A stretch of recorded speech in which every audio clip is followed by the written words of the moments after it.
And good morning. It is Glenn Clark Radio, a Would You Rather Wednesday edition of the program brought to you by Glory Days Grill. I'm Glenn. He's Griffin. Drew. Well, it's better this way. We all know that. I assume he'll be joining us at some point. I don't know. Won't hurt my feelings. We'll move right along. Although, I actually I gifted him some golf talk today. So, man, I guess in that way, it would be a little disappointing. Be a little bit of a bummer. All right, hi. So we got a lot to do on the program today. Drew will be here. We'll get into Would You Rather Wednesday. Coming up a little bit later on, we'll catch you up with Jahmir Young, of course, former Terp. Now getting ready for the NBA draft. Did we ever figure out how to pronounce Portsmouth? Why don't you get on that? Why don't you get the answer to that question? Well, he was at that event this weekend preparing for the NBA draft, trying to figure out his way in. Obviously, he's going to be knocked for his size, but you just never know. You never know if he might be able to find his way through. We'll also talk about his time at Maryland, what went wrong this year, and how they get it turned around moving forward. Also coming up this morning, we're going to chat with Cade Povich, who's off to a phenomenal start to his season with the Norfolk Tides, top Orioles pitching prospect, perhaps someone that could be in the equation soon-ish. We'll see. See if the Orioles need pitching. Last night they did. Ugh. I don't think he's going to replace Grayson, but at some point the Orioles might need some pitching help. We'll talk to Cade Povich, and as I mentioned, a little bit of golf today. Former Loyola Greyhound, Brandon Barry, he made the cut in his first ever PGA Tour event this past weekend, the Punta Cana Championship. First ever Loyola golfer to make a PGA Tour cut, only the second ever in the history of the Patriot League behind Billy Hurley, who, of course, won the event in D.C. a few years back. So we will catch up with Brandon Barry this morning as well, and, of course, stuff and things throughout the course of a Would You Rather Wednesday edition of the program. Today's show brought to you by Atman's Deli in Harbor Point. Everything you love about the original Atman's, plus they have a bar. It just seems like if you haven't checked it out yet, I don't know what you're waiting for. You know the corned beef. You know the deli sandwiches. You know the hand-rolled bagels. You know the soups. You know the desserts. The pickle bar at Atman's Deli. Whew. Everything, and the opportunity to hang out, watch games like this afternoon, by the way, when it's a 4 o'clock, 4:07 game. Be a good opportunity for you to do that. Just hang out, watch the games. They got great daily specials every day at Atman's Deli. Find out more at atmansdeli.com for the new Atman's Deli in Harbor Point. And now this. Drew reads the magazine. It's the new issue. I'm aware, it's but the like new we're doing a show. Well, there you go. Gazing. There you go. Have you heard the new Pearl Jam album? I've not. I'm not. Are you not a Pearl Jam fan? I'm a Pearl Jam fan. I'm just not like an obsessed Pearl Jam fan. Oh, you're not? Okay. No, but I like Pearl Jam fine. As the older I've gotten, the more I am. Okay. Is it because he drinks wine all the time? Like Is he a wine drinker? Yeah, obsessed wine drinker. I didn't know that. He'll drink a bottle during a show. Well, I don't want to get into that, but they are one of the. I don't understand what you mean. You don't want to get into that. My whole Eddie Vedder thing about all the political pontificating and all that other garbage. Just sing Jeremy. But okay, just shut up and dribble. That's what we're doing. Pretty close. Okay. Like when I pay it $150 or $200, Bruce. Right. I just want to hear you sing Jungle Land. Right. I know you don't like the president. How dare the artists do what they want to do? Correct. Right. I know. No, you're right. supposed to play songs. But anyway, you paid the money. I know. They are, and I would challenge you for this because you don't know as much music as me, but you know music. Oh, is that so? Okay. Take it easy. That's a wild statement. You're 29 years old. It's a wild statement. They are one. So what'd you think of this year's Rock and Roll Hall of Fame class? Awful. Well, no, it was okay. Did Kate Bush get in? That was last year. It was last year. It was last year. This year's was just announced on Sunday. Oh, no. Well, Oh, some of no. it- Don't even tell me. I don't know. You don't know? So this will be good. Remember, you don't know as much music as I do. Oh, no. Go ahead. Well, I think that some of it you'll be very Okay. excited about. Well, I think that's how much music Drew knows. Run He it. doesn't need Yeah, a Hall yeah. of Fame. Quiet. He doesn't need I a Hall forgot of more Fame. about music when I was taking a pee earlier than Oh. you've ever known in your life. Oh. Go ahead. All right, here we go. Well, I think you'll be very. Let me just say this real quick, though, about the Pearl Jam thing. I want to Yeah. make a point because I Mhm. want to challenge you. You want to challenge me? Well, I want to challenge you in terms of, like, what your opinion is. They are one of the very rare bands, hence Yeah. your challenge, Uh-huh. that their studio music at the end is better than it was at the beginning. Their studio music at the Not end their live, is better Because than it was at the plenty of beginning. bands are better live now than they were then. Their studio work now, this album, I don't use Masterpiece very much because I think that's rare air. Like some people say, Oasis, What's the Story, Morning Glory was a masterpiece. Mhm. Oh, okay, maybe. I always thought Born to Run was a masterpiece. I thought Rush Moving Pictures was a masterpiece. These are old, obviously. Mhm. This album is very close to a masterpiece. That very, very few bands ever get it at the end. They always get it at the beginning. Counting Crows, perfect example, right? They were never going to be better than August and everything Some more else. complications there. They don't like their music. I understand. But I would challenge you, name another band 30 years in playing it in the studio doing better than they did when they started. Yeah, I look, I will have to tell you that I will need to listen to this record in order to be able It's to make that. Awesome. It's so good, it's crazy. It almost feels like they've been holding out. You know what I mean? Like, you had these things 15 years ago and you didn't play them? I worry that the reason why you feel that way is because of the advances in production, and I don't love that. Like, I don't think there's much production in this. I mean, you have to I listen think to they've it. added an Give me additional the Rock and Roll Hall layer. of Fame. So glad you made it. You sure? You Give sure? me the Rock and Roll You Hall sure of you Fame, couldn't I'm be? dying because I You know sure you're. You sure you couldn't be here? I this know you're week? going to aggravate me. Well, I think that you'll be really excited about the fact that the Dave Matthews Band is into the Rock and Roll Hall of Fame this year. I did not know that. They are in Oh, this year. well, I then think the you'll whole be thing's very fine. Okay, now let's go over the rest of the list. All right. Well, Dave Matthews belongs in. Mary J. Blige gets into the Rock and Roll Hall Okay. I of think Fame. when you and I did this before, She's very deserving. I gave her, whatever. If she gets in, great. By the way, Mary J. Blige, a little known secret. Not a lot of people know this. Quiet as it's been kept. Not a rock and roller. Drew, Go ahead. are you still really doing Just that bit? Go ahead. Really? Keep going. Keep going. They came up with some. He wasn't on the ballot. Oh, jeez. So they came up with some God. committee or Harry something Chapin? in order to put him in. No, Jimmy Buffett, because he passed away, gets into the Rock and Roll Hall of Fame this year. Okay. Of course. Like the question being again, No, okay. if they were, this is my Well, problem. look, if you're going to, here's the truth, and I've said this before. I'm not a Jimmy Buffett fan, Yes. period, at all. If you gave me free tickets, I probably wouldn't go. Now I would. Yeah, I mean, that would be pretty fun. Jesus. But Don't do that. But I do have a lot of respect for him as it relates to what he generated, the brand, and I would say in the most I love Dave Matthews-y way. If you're going to put Dave Matthews in, Jimmy Buffett belongs in. 1,000%. They're very, very If similar. he's eligible, he should be in. Yeah. Much in the way that someone who didn't get in this class, Mariah Carey, was a finalist and didn't make and didn't make it. Yeah, that's kind of weird. There's I mean, just no, you can't. I don't know what to say to must you. be the piercings. Is that you think what it is? Because nobody. I Well, don't know. Ozzy Osbourne got in. Did he really? Yeah, Black Ozzy Sabbath on his- was on already. his, on his own. Sabbath was already in. That's because Ozzy gets in he's again. going to die soon, I think.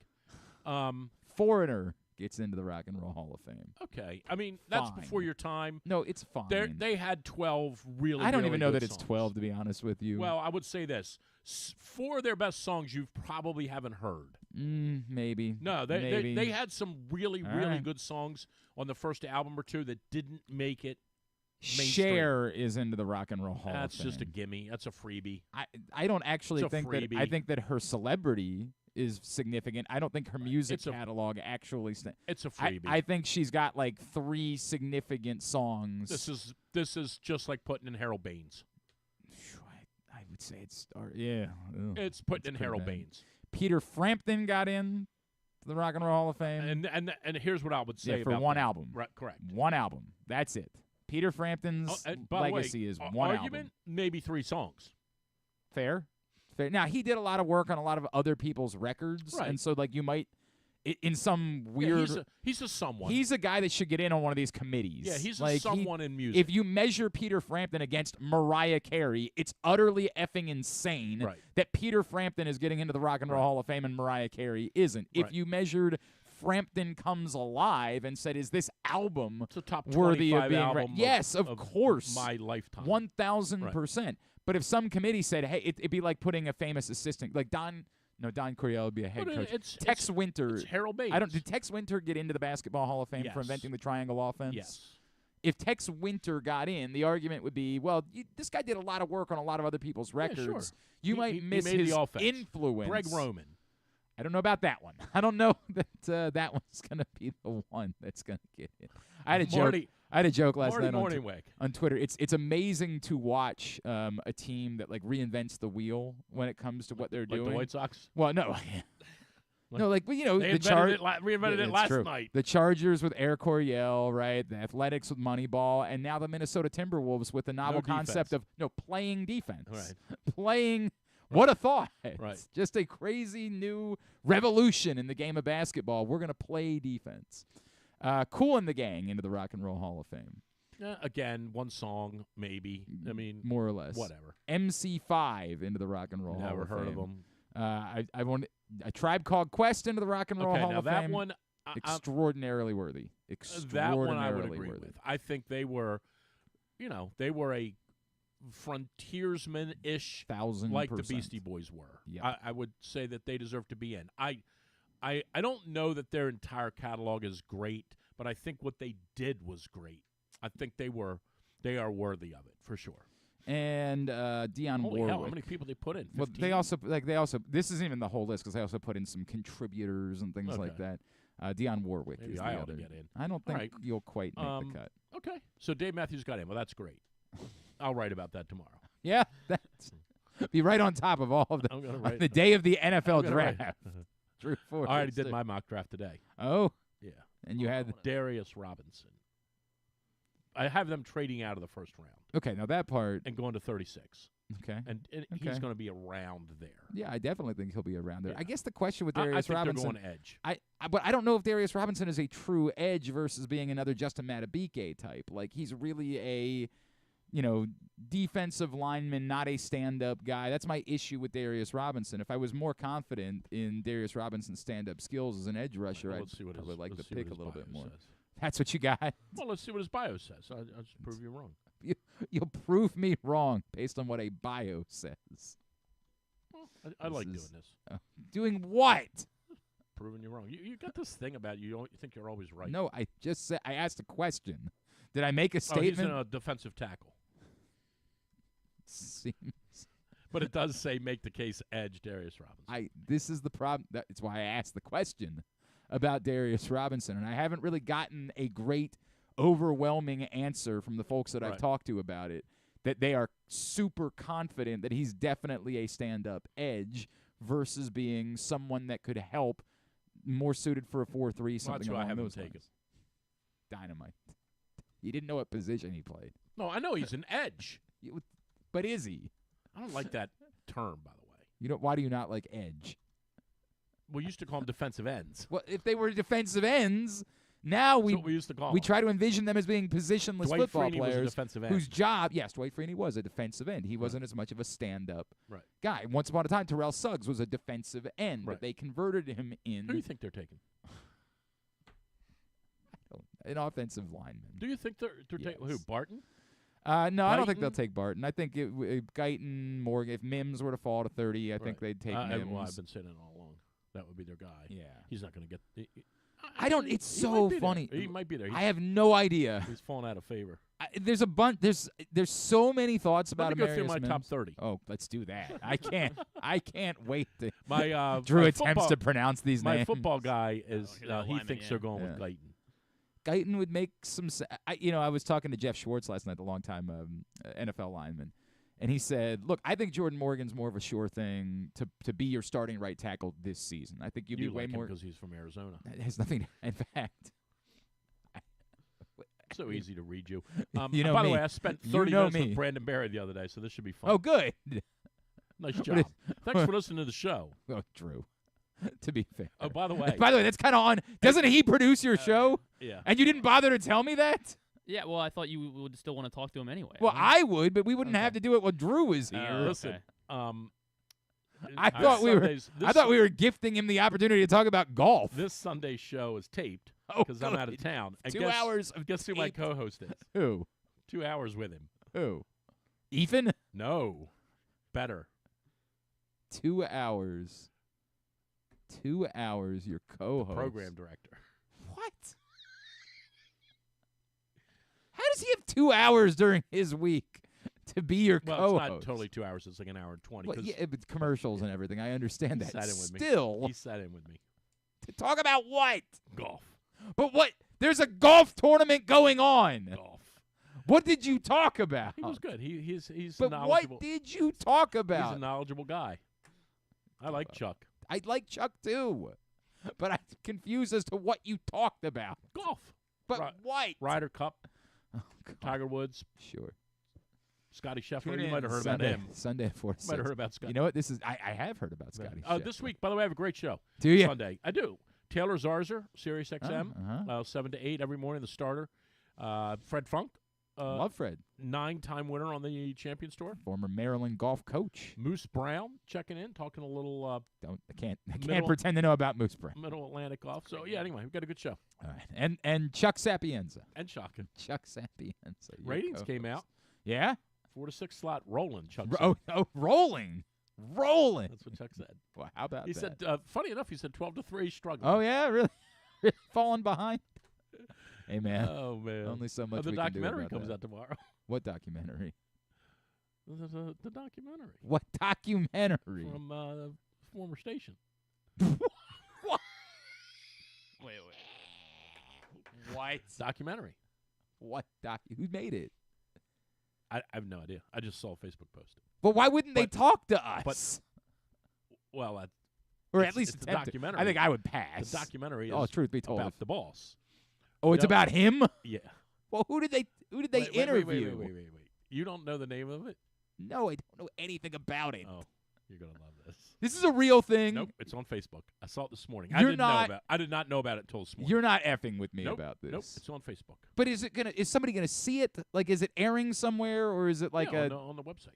On whose website? The station's website. But okay, wait a second. Wait, hang on. Did he make it himself? I don't know how that works, but the name of it is. But if it's his thing, then it's not real. Nobody's gonna watch that. The name of it is No One Listens, but Everybody Hears. Whatever that means. It's a great name. But I'm really asking this question. Because, hang on a second.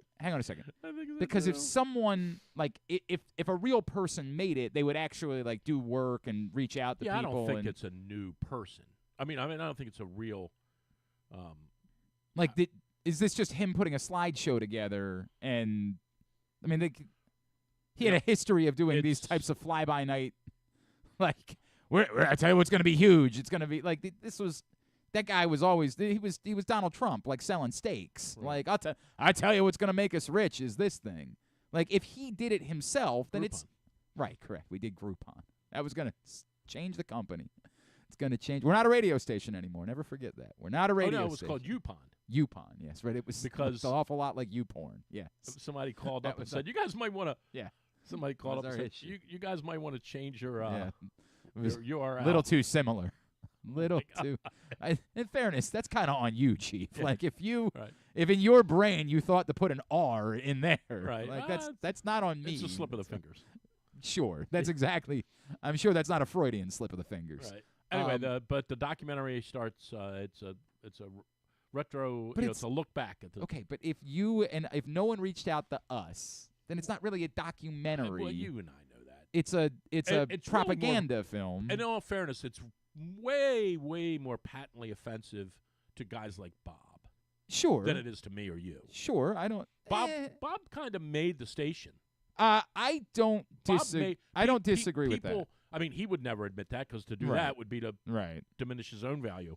I'm saying the other guy, not Bob. Well, yeah. Bob made the station. Right. No, I don't disagree. Bob was, truth be told, and no Yeah. offense, Bob was the only reason why I listened for, Bob, you know. Bob made the station, and to act like he never worked there, that is patently offensive to him. But is it about the radio station or is it?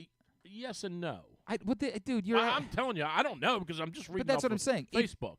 If somebody really was to make a documentary about that radio station, someone would have Well, reached of out to you and I course. about it. Well, you would reach out to everyone. Correct. Jeremy, Terry, Yes.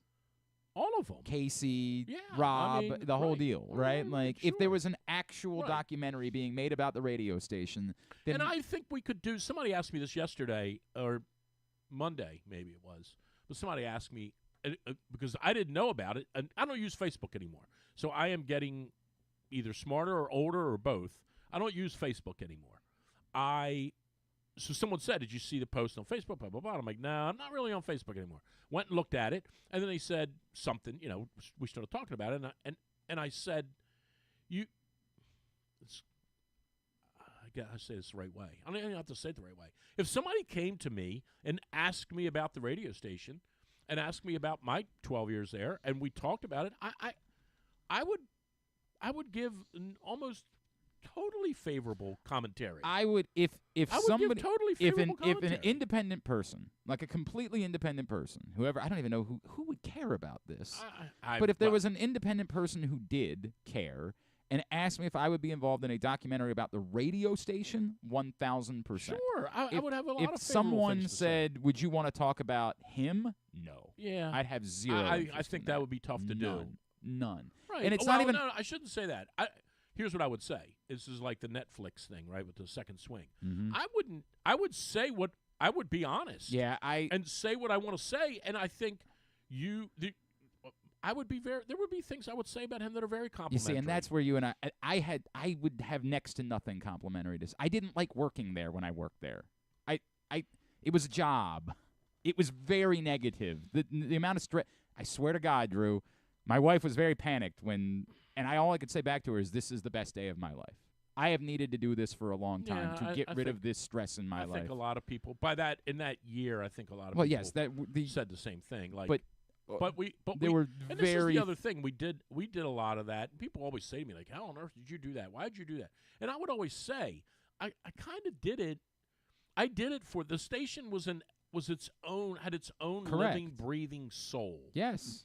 And I'm not Rob and I saying- have talked about I'm not that a good saying bit. this like I did it for you, not for you personally, Right. but I did it for Glenn Clark, and I did it for all those guys. Like that's why I stayed. I Mhm. loved being involved with you guys. Yes. And except when we went to Indianapolis, I love being involved with you guys, and I wanted we and, still had fun. and I liked it. I liked the station, the living organism Correct. that was the station. Correct. I didn't like the stress, and I didn't like a lot of the power struggle, but it was also part of what we were a little bit as a brand. But if somebody said to me, "Give me 4 minutes about him," I would give him 4 minutes. Yeah. And here's the thing, he wouldn't like 2 minutes of the 4 minutes, but you got to give the balance of it. He was at one point he was very, very good on the radio. Yeah, He was. you've said that to me a lot. He was very good on the radio, and then something happened. And I don't know what that is. I don't know if it was the syndicated thing. I don't know what happened, but he was very, very good on the radio. Yeah, I really did think he was very good, and then something happened, and then the other thing happened. I think I convinced when myself the of bird that. thing happened. Yeah, everything changed. That sure, was over. It certainly was part But of it. something happened even before that a little, where it got too self-promoting a little bit. And in our business, you do have to do, we always used to say this, well, the Sun's not writing about us. Right. If nobody, Right. we got to promote ourselves. And there is some value to that. But people also have to care. Like, you can't be trying to make something up that people care about. You can't do the self-promotion of something that no one gives a rat's ass But there was about, or a you're time asking. when the station was a big deal. I before, agree. That part I agree with. Before the other station came along. I agree with that. 1,000%. And the other station, look, you and I would say this now. It wasn't even the worst kept secret. The other station killed us. Yes, They more did. or less. They less. did, and not because of the talent per se, Right. but because of the signal and the power and the strength that they had as a business, A company, right? right? And so I liken it a lot to what MLS did to the indoor soccer league when I was involved. Okay. Very similar. Okay. We still had good players in the NPSL, Mm-hmm. but the best players all went to MLS, and they crushed us. We lost 30% of the best players in the league, and the other 30% of the next tier wanted to go play in MLS and played for less money. I can remember John Garvey specifically saying, I'm going to get $34,000 there, but I love outdoor soccer, and I love the warm weather, and I know you're paying me $40, but I'm going to go play in the MLS. I'm like, John, are you insane? Correct. So the MLS killed us in the same way that station killed us too. I think that's part of the story, and I'm not even saying that it's station not.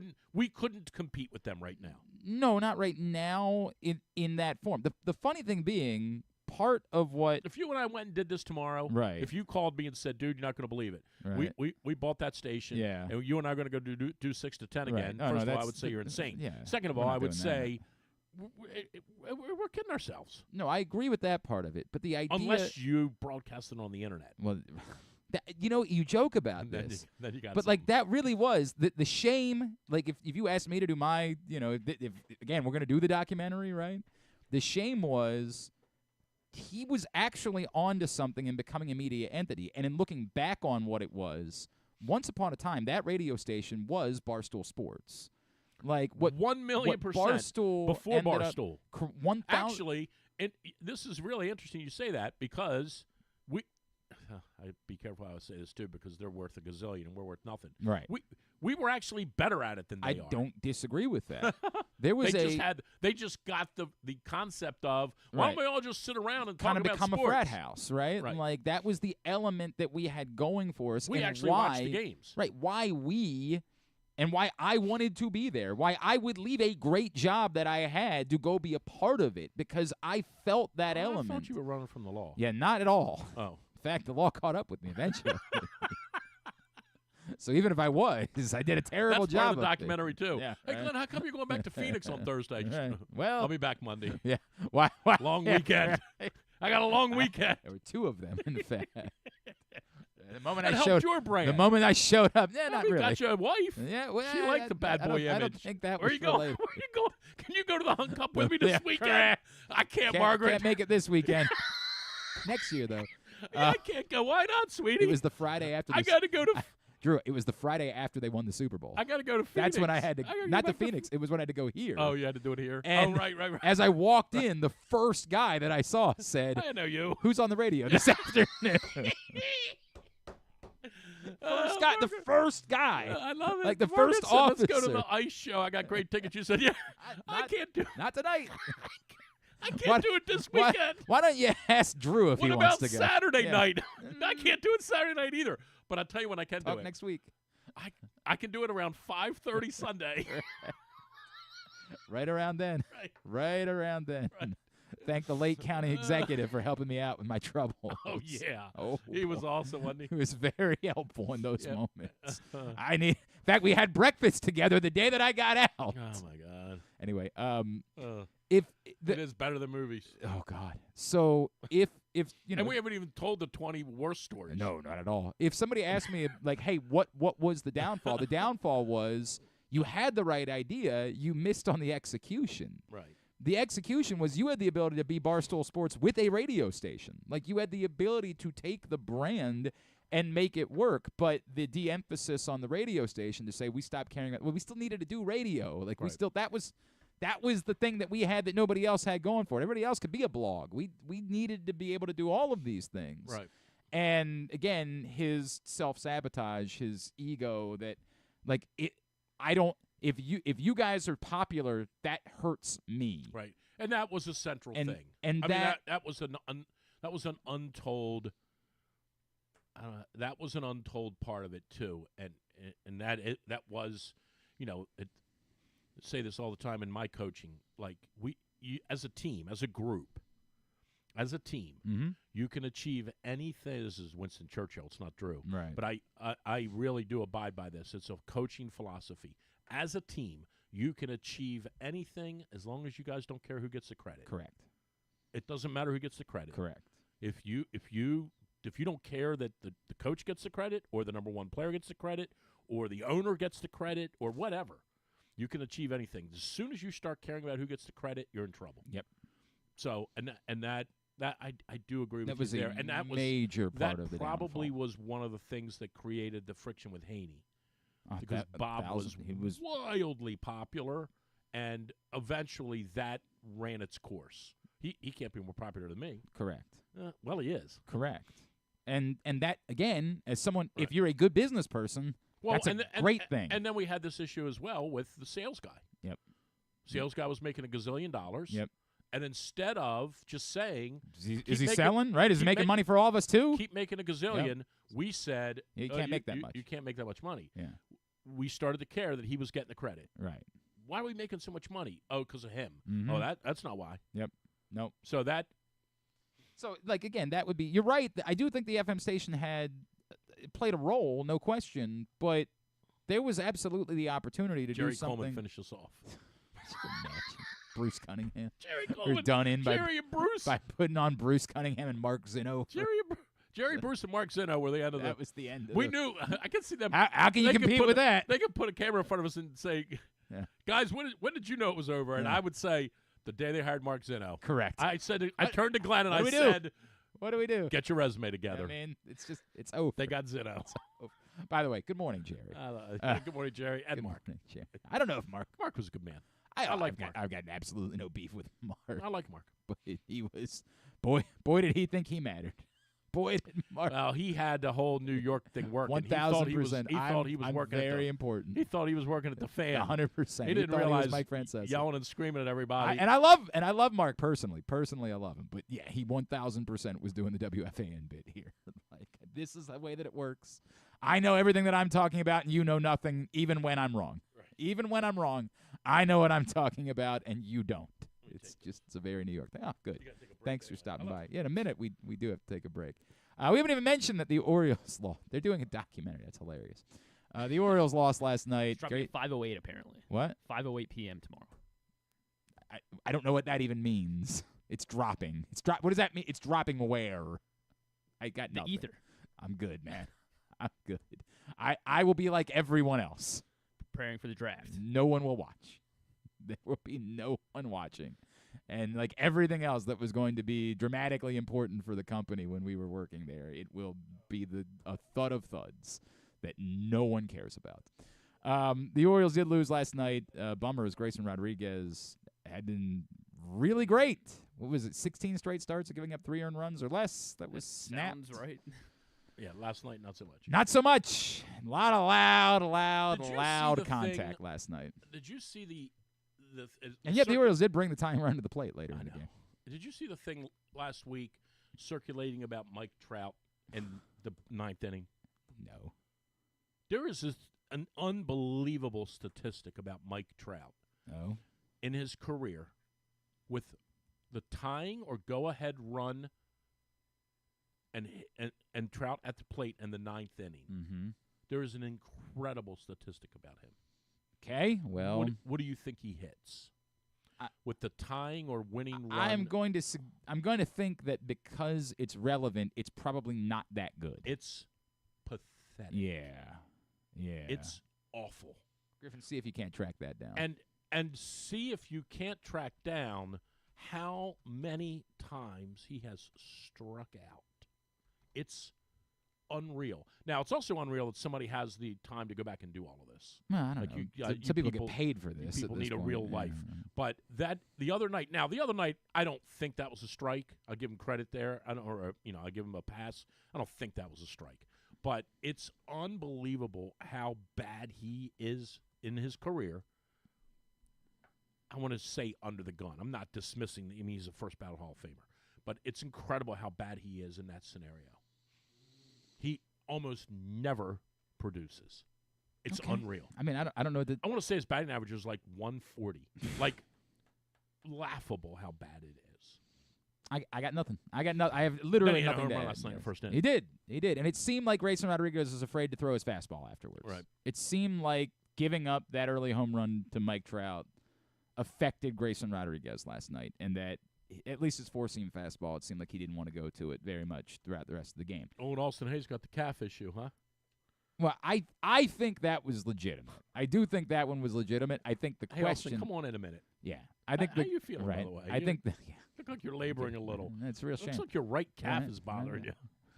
I think I'm fine, Chief. No. The crazy part is, like, apparently it was an injury that he was playing through to start the season, and you do wonder if part of that is, like, he smelled like what was behind him and said, sure, I better not take a break, because if I take a break, there might not be a job to come back to. Sure. That just might be the reality. I thought that when Ryan Mountcastle wasn't in the lineup last night, it was because Ryan Mountcastle, that's the reason they ended up calling. Because in a way, we have to talk about how redundant it is. Like, we do. It's a great thing. But well, how are they going to get all these guys in and keep them happy? last night, Ryan Mountcastle had to sit. He was apparently available because he came in and pinch hit and got a hit. Right. Because Ryan Mountcastle is plenty capable of hitting right-handed pitchers. So last night, they had to sit Ryan Mountcastle, who has no reason to sit. The only reason you could come up with for him to sit is because you thought he was hurt. But he came in and pinch hit, so he was available. And they sat him. And I'm not saying that's a problem, because there are actual playing. Well, they played Santander over him. But Santander's a lefty. But I'm saying they could have DH'd him. Well, someone else would have had to been out of the lineup. No. They could have sat Santander. But Santander hits left-handed. I understand that. But Mountcastle could still have been a DH. Right, if you want to sit a lefty against a righty, you could do that, Right. but that would seem kind of insane. They're all big league hitters, but I know what you mean. You can say they're all big league hitters, but why have all of these lefties in your line, or switch hitters in Santander's case? Right. Why have all of these left-handed bats if when you face a righty, you're going to say, we're good, no thanks. I can't believe we lost that guy either, by the way. Yeah, well, apparently his last start he had been really good, and I just didn't realize that. His numbers were terrible, but his last start was apparently he has very as good many as well. wins. The guy Detmer has as many wins as the White Sox. I mean, you and I have roughly as many wins as the White Sox. Did you see what happened to him last night? I didn't. No, why would I care? 5-2 ahead. Drew's It was bad. Drew's obsessed. By the way, yesterday I'm always obsessed with losing. your buddy. It was Gavin's birthday yesterday. 5-2 ahead in the 8th inning. Mm-hmm. Lose 6-5. Yeah. In Minnesota. Okay. 3-20. What are you surprised? 3-21. No, I'm. Like that's what I'm. They lost. That's what they do. I've been on the other side for that for about 3 weeks been now. Working that. How's that doing for you? How you going with that? The White Sox stink. They're terrible. I agree with that. Today the Orioles, that 4:00 game, they try to win the series, and it becomes, I don't want to say very important, but I would think losing a series to the Angels, who are maybe not woeful, but not a lot more than woeful, would be a bad look. And when you look at the end of the year, about times you're going to look back and say, you really lost a series to the Angels when you won the first game and you had Grayson Rodriguez going in game 2. It behooved them to try to win this game and get out of it. And, again, I thought we were going to be talking about whether or not they were going to be replacing Mountcastle, but the fact that he came in and pinch hit yesterday suggests that I guess he's fine. And then it's just a question, literally every time they face a right-handed pitcher now, who's going to be out of the lineup? Well, one game, so you can't pile on Kjerstad too bad, but that it's one game. That was, like you called him up. You didn't call him up to not play. That was bad, and defensively it wasn't great. Well, he had missed the cutoff man, obviously, which was not great. He right. looked a little amped up. That so I'm now going to try where to throw are we it a home. week later on Holiday? You and I did this last week. Now where are we?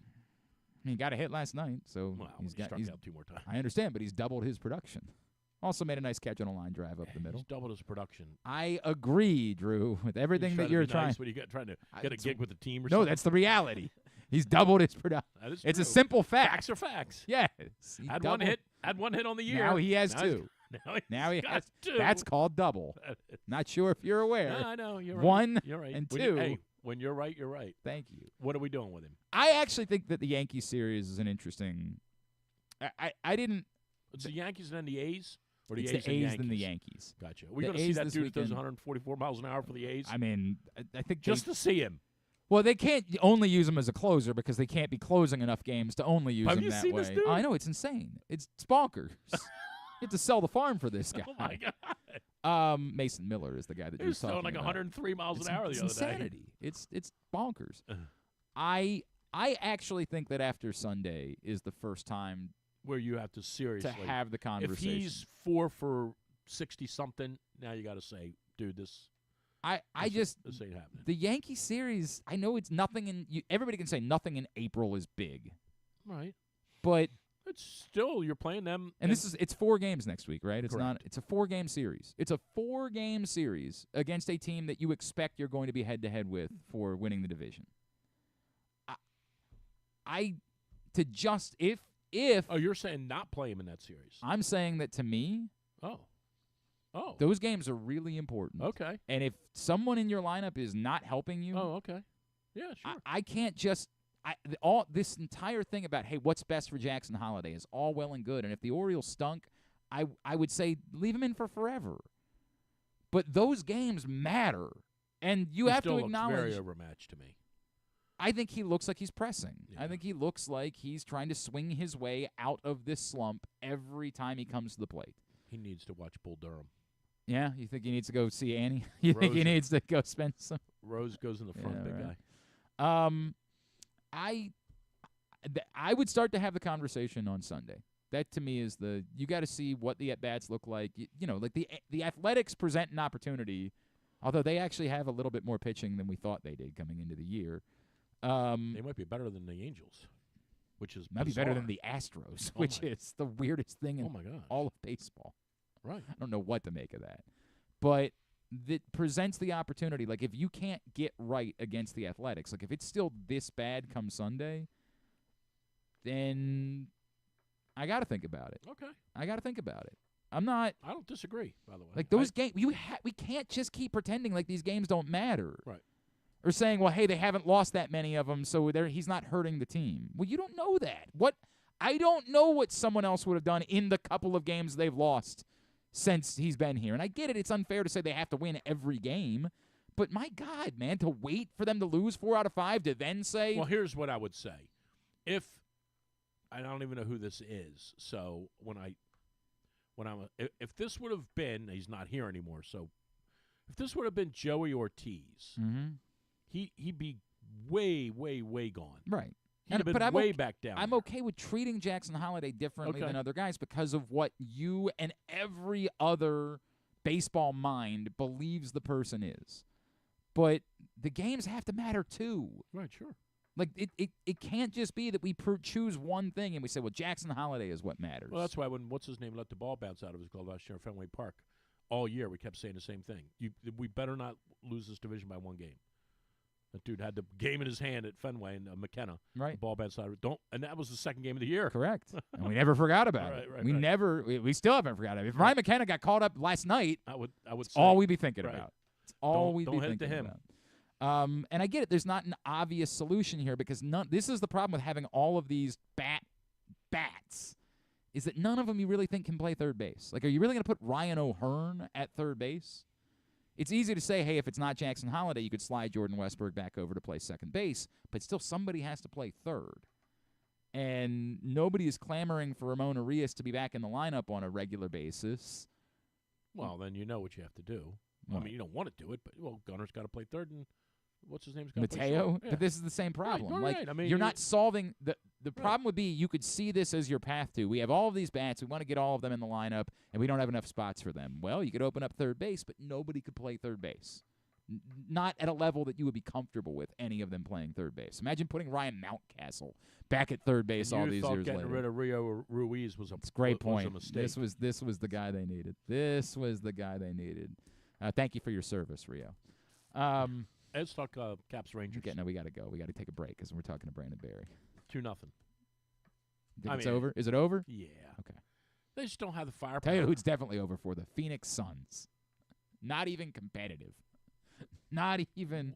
It's by the way, the whole thing with embarrassing. the hockey team, they're moving to Salt Lake City Yes. right now, Correct. They will play next next year? season in Salt Lake City. and they're going to play in some. They're going to play in the basketball arena. Oh my God! Yeah, which isn't really ready for hockey. It's going to be awkward and like the. But they did that. They did that with the street hockey. They did that with the guys Islanders. are going to go there for the first game, and they're going to be like, "Where's the ice? Yeah. Wait, you guys didn't hear? You need your rollerblades. Where? Yeah, did you bring them? No. Is the Phoenix people upset? Oh yeah, of course. They are. Yeah. But it's measured because the NHL is still saying that the Coyotes exist as a team. They're doing the bit that they did. Is their name going to be the Utah Coyotes? No. No, what's it going to be? I don't know what they're going to call them yet. They haven't decided that. Okay. But they're the same owner? Yes. So the owner's moving the team. The owner sold the players, the coaches, the front office. He sold the rights to all of that to an expansion team that now is going to exist in Utah. So the Coyotes still exist as a franchise. Like, the NHL will still acknowledge the Coyotes' existence as a franchise, kind of similar to the NFL with the Browns once they move to Baltimore. Like, they will still say... So there could be a team in Arizona in 2 more years. The NHL is saying, as long as the owner's claiming that he's still going to buy the land to build the arena in June. Okay. And if he does, the NHL is saying then you will have a team. Gotcha. Okay. As soon as you build the arena, So the this Coyotes whole will thing come is back about, into existence. Isn't about people not going to the games. To them, it's just about the arena. Okay. But is it because no one's going to the games or because they don't have an arena? No one's been going to the games for years. It's the arena. Why? Nobody cares. I don't really want to spend the time with this. They moved out to nowhere. Okay. They moved 50 minutes outside of where the people are in Phoenix. Okay. And no one was going to there. the games. Okay. So then they didn't have a choice. They tried to move back down. Why don't they play in the arena down where we did the Suns arena? Why don't they do that? Because the Suns essentially told them no. Okay, gotcha. But they did play there at one time, or no? When they first moved there, they played there, and it was much like what they're going to try to do in Utah. It was not. It didn't look right. Right. The seats were half the seats you couldn't see the ice. Right. It was a problem. So they had to build a hockey specific arena. To go to Glendale. Glendale, which is in the middle of nowhere. Right, where the football stadium is. Correct. But there's only 8 football games a year, and they're on Sundays, so people are willing to go. But when you're trying to get to Glendale at 7:00 on a Tuesday night, it's hell. Gotcha. Okay. It will take you an hour to get there. Okay. From anywhere where people didn't are. Go. So people stopped going. Which gave him the, whatever you want to call it, the benefit of saying or whatever, but it gave him the right to say, you people aren't supporting the team. Well, he bought the team well after that point. Nobody knows that yet. Okay. Nobody's been able to figure that out about this guy. He's kind of absent. Because the owners always get the blame. He lives in L.A. and doesn't really care about anything. Gotcha. And just thought they had a deal lined up. Sort of. Yeah. Sort of. He's a nihilist, Donnie. He doesn't believe in anything. They had a deal on the ballot to get an arena in Tempe, which is what everybody wanted. Okay. But like every other ballot measure, even the Kansas City Chiefs can't pass a ballot measure right now. Which is unthinkable. Right now, there's a movement of no voter votes for because they all just assume. Turned down. Yes. They voted on it, and the people said no. Correct. Nothing. So No football, no baseball. That's what happened in Tempe. In Tempe, they voted down the measure. And then at that point, the NHL said, well, if it's going to take us 5 years to solve this, then we're just going to move the team out. And then last thing on this. Yeah, we got to take a break. Well, but this is interesting. Nobody cares. This is sports. Yes, but... Oh, we were talking about Jackson Holliday going 2 for 80. He plays here. For now. If Elias has got any stones quickly. Is Salt Lake City a winter sport place? I know I have skiing. no idea. Yeah, I have no idea. No clue. They've obviously supported the basketball team. But that's the only team, right? So it's easy for a market that small to By the way, support. it's a great town. I've been there a couple times. Yeah, it's an awesome place. It's not a great town if you want to go partying. Well, okay, but I think it's... I don't think the 20-year-old hockey players are going to be thrilled about moving to Salt Lake City. I think it's a pretty good winter place. I think people like going skiing, yes. Yeah. I think people like that, but I don't know that it's good. Look, this obviously pains Gary Bettman a great deal, right? He's had now twice to move out of real markets in favor of podunk markets. That pains What's your him. other one? Atlanta? Atlanta was a real market that he had to move out of. And twice failed. Correct. Well, I think he was only under the... He was only there for the second time. Atlanta failed 2 times. Right. Phoenix only failed once. But to move these teams out of actual cities that people want to visit, people want to travel to, places that have 3 or 4 pro teams. Correct, and you can host marquee events. And Atlanta's one of the biggest cities in the country. Correct. Phoenix is the number 5 market in the country now. To move out of those cities, it's got to pain him badly. And you could see it on his face. Like it hurts him to his core. And the way they did it. What?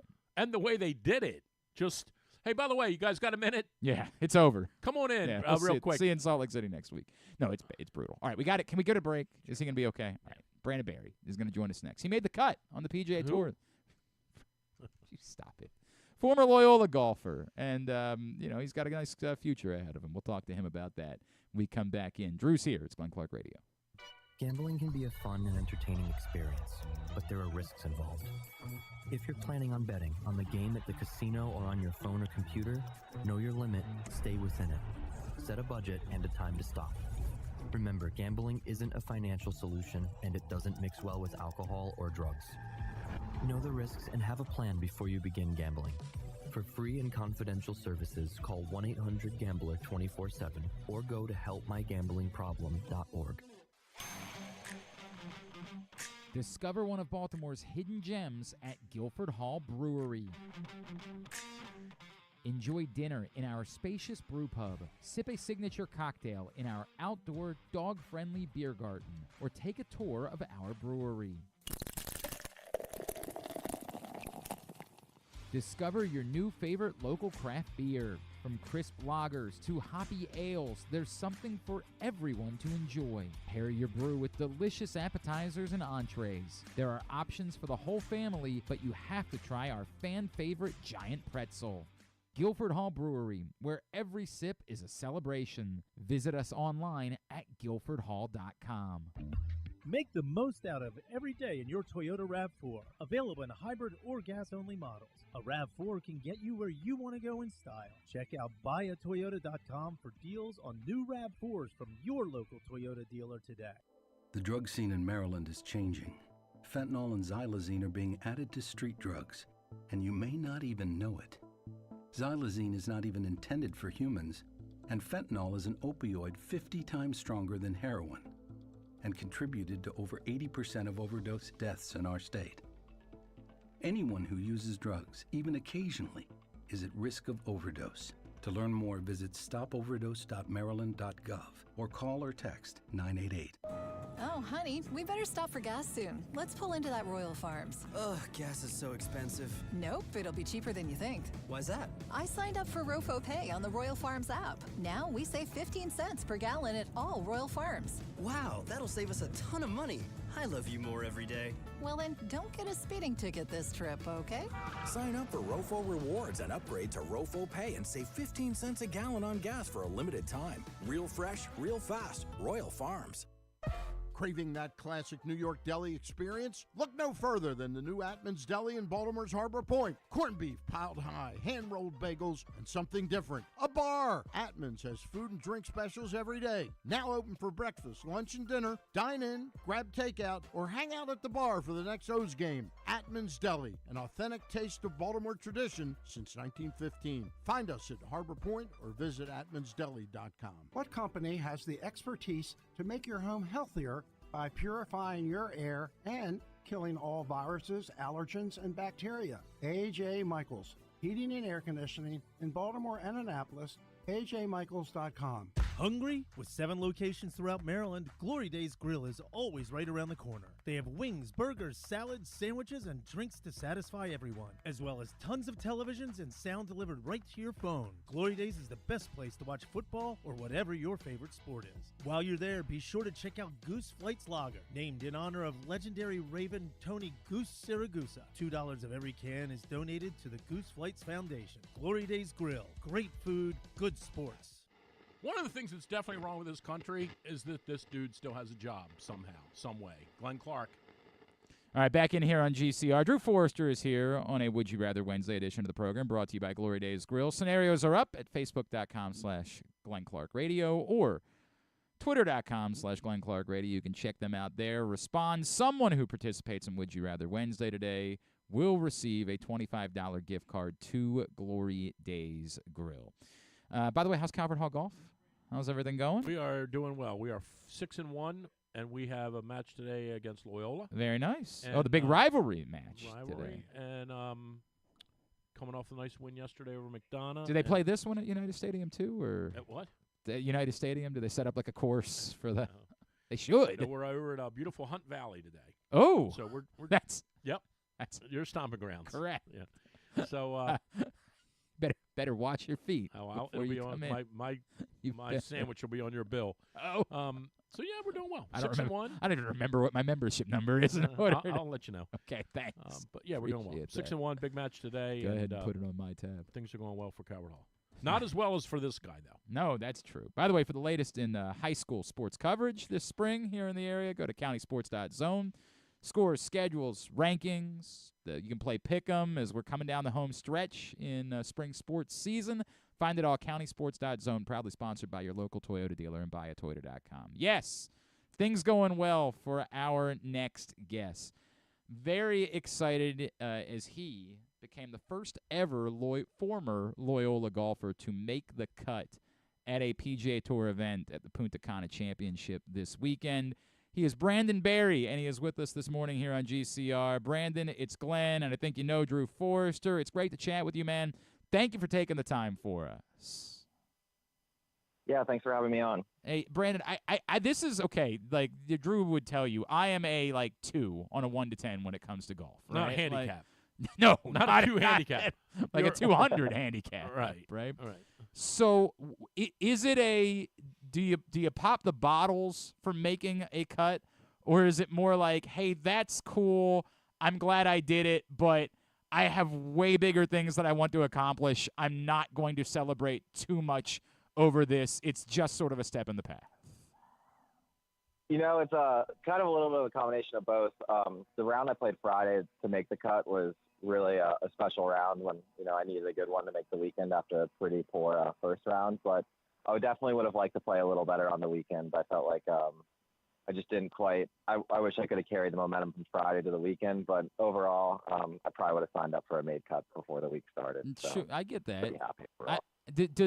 What does it mean, like, tangentially to you? Like, what does making the cut at a PGA Tour event provide you? Does it get the eye of sponsors? Does it allow you an exemption for something? Again, please, apologies for my stupidity, but what does it mean legitimately moving forward besides it being like a cool way to go to a bar and say, hey, I don't know if you know, I made the cut at a PGA Tour event? Yeah, well, a 65th on the PGA Tour pays a little better than about everywhere else. So that's definitely one positive. But yeah, I don't have to do so how the Monday qualifiers work for this tournament is you have to if you don't have Corn Ferry status or PGA Tour status, you have to go through this thing called a pre-queue just to get into the Monday. So it's essentially a qualifier for the qualifier.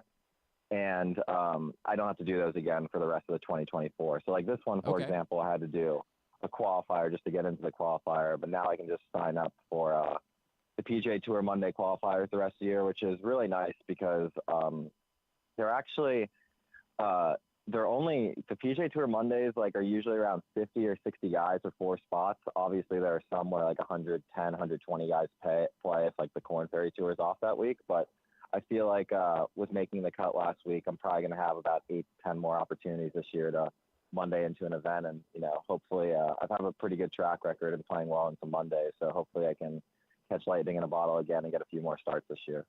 Brandon, when you were hanging out there, I guess early in the week and playing your practice rounds and, just sort of getting ready, were you know how it goes with golf. A lot of times you hit it great on the range and you go on the golf course and you're like, what on earth happened? Were you playing well going into it, or were you scraping it around and were you dreading going out there Thursday and then something just clicked? I definitely I was hitting it well in the practice rounds. I think I was talking to my caddy about it, when I played 9 and 9 Monday and Tuesday, and then the course was closed for a Pro-Am on Wednesday, and I was like, I don't think I hit a single ball from the rough in the practice round, and I think it was just because I was in the fairway every time. And then, how golf goes, first day was probably the worst. I've driven the ball, and I don't know how long. The fairways were so wide, and I think I hit in the fairway bunker 3 straight holes at one point on my front 9. and it's tough to score out of position out there on the PGA Tour because the courses are pretty long, the pins are challenging. But on Friday, my caddy Eli, he said it after the round. He's like, I just looked really dialed in on the range session, and it translated the course. I hit it great. I think I made 8 birdies. I don't think I made a putt outside of 12 feet either. So I had 8 birdie putts, probably more than 8 birdie putts inside 12 feet. So unfortunately, that didn't continue to the weekend because Saturday hit horrible on the range, and it directly translated to the course. So, but yeah, I definitely I felt pretty confident heading into the weekend. It was nice to really perform well on Friday, which could have done the same the other 3 days. Brandon Barry, former Loyola golfer with us here on GCR after he made the cut in the PGA Tour event, Punta Cana Championship this past weekend.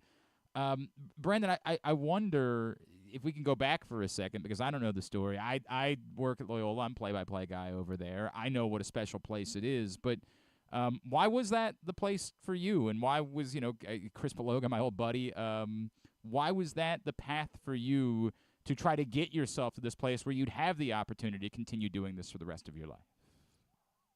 Yeah, so I was always really talented as a junior golfer. I was very good when I was really young. And then I grew about a foot in like a year or two, and my game just went, it was not good for a little bit. So I was getting some looks by some pretty big schools when I was like 13, 14 years old, which is really young. I know that's not how it's done anymore. And NCAAs, and I really struggled there for a year, and I started to play a little better, and Chris was one of the first coaches to kind of, from the mid-majors to show interest, because I don't know if it was I think it was a little bit of a combination of like mid-major schools thinking I was going to go to a bigger school and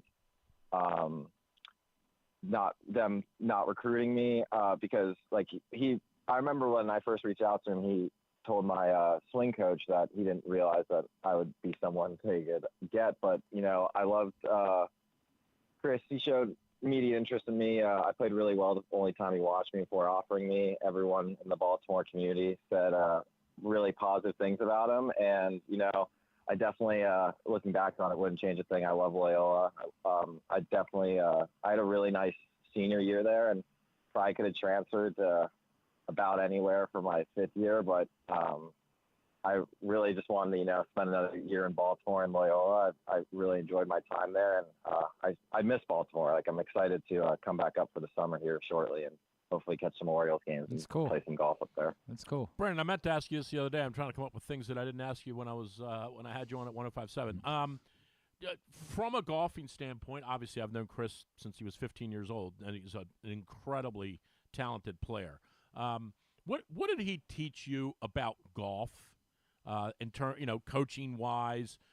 Is there something when you're standing over there, when you're standing on the tee in the Dominican the other day? Was there something in your head from him and his voice?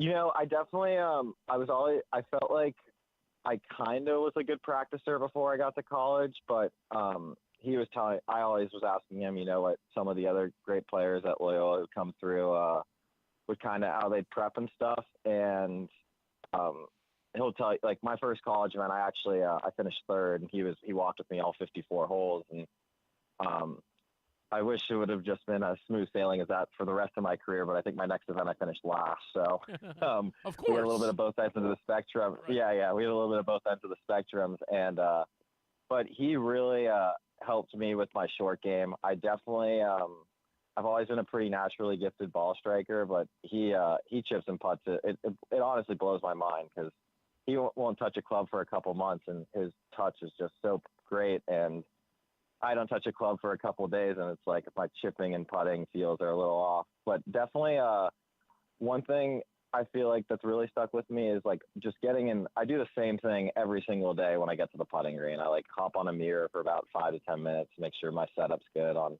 a chalk line, stuff like that. And that's all stuff that's directly rated back to stuff I've learned from Chris.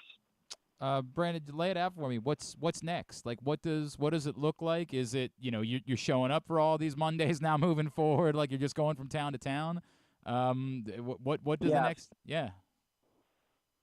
Yeah, so I'd say there's about 2 to 3 Monday qualifiers a month on the PGA Tour. So I'm going to play the Byron Nelson one next Monday. I'm going to leave for Dallas on Sunday and teed up there Monday. Hopefully that goes well, and I'm just out there all week. But and then the week after that, I'll do the Myrtle Beach Monday.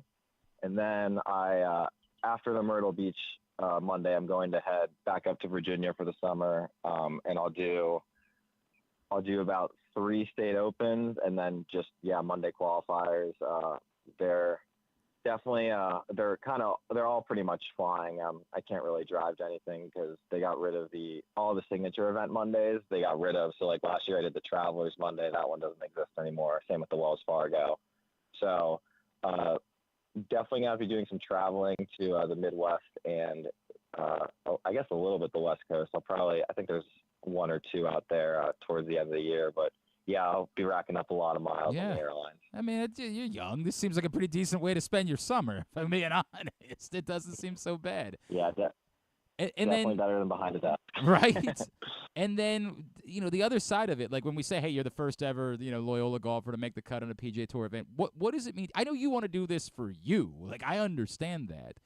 But to now be able to represent the university in that way and how many people are rooting for you because of it or have an interest because of it, like what does that end of it mean to you? Yeah, it's really cool. I got so many messages from people from Loyola over the weekend and last week, and it meant a lot. We've had some really talented players come through there who haven't quite made it for various reasons, and then one of my teammates, Evan Brown, he had a really special senior year at Loyola. He was an All-American, which from how the golf postseason awards work, doing that from a mid-major school is pretty much impossible. And I'm sure he'll make some starts out there soon. He's too talented not to. But it's definitely nice that, like the guys coming up through the program now can see like, hey, like this guy did this and he's playing the PGA. Oh, I just feel like we lost Brandon right there, of course, at that point. But that's all right because, we were about to let him go anyway. Brandon Barry, you can follow him on Twitter. It's at Brandon_Barry15. Again, at Brandon_Barry15 on Twitter is how you follow him. And awesome story. Was this surprising? No. I mean, he is a very, very good player. By the way, same account on Instagram, Brandon_Barry15. I only have played with him one time. I played with him in Mount Pleasant. He blew me away with how far he hits the ball. The program there, Chris has done such a great job with this program. It's so weird in golf, right? Chris's program is certainly is a mid-major golf program. Chris runs it like it's a top 30 golf program. Chris's players are capable of playing at any level of golf. Are they as good as the kids that are at Alabama? No. Are they as good as the kids that are at Wake Forest? No. But are they as good on any given day as those kids? Sure, 100%. And I think when you see someone like him, when you see somebody like Brandon, length is a massive favor for someone like him, and he just kills it off the tee. So when you get to this next level of golf, and as an example at this course that he played down there, he's going to make his money in golf on the par fives. Yeah. Which is sort of what Tiger did. Now, I'm not comparing the Tiger, but Tiger at Tiger's zenith, Tiger was 4 under for the day before the thing started. Right, because you could count on. He was just going to birdie all the par fives. And so you're already 4 under. And now I just make 4 other birdies and I make a bogey or 2 and I shoot 66 every time. Brandon's got the same sort of ability because of his length. And I thought I saw he played 16 par fives. I think he might have been 8 or 9 under on the par fives. It's just, he had to clean up a couple of the other holes. So not a surprise at all. I would 100% wouldn't be surprised if he ended up getting a tour card at some point. Well, that's going to be hard. Okay. Because there's only so many of them. Right. But I think you're going to see him play golf for a living, and that's kind of what I always say to my guys. His teammate there now, Michael Crowley and Lorenzo Sanz, that I both coached here at Loyola. I tell them the same thing.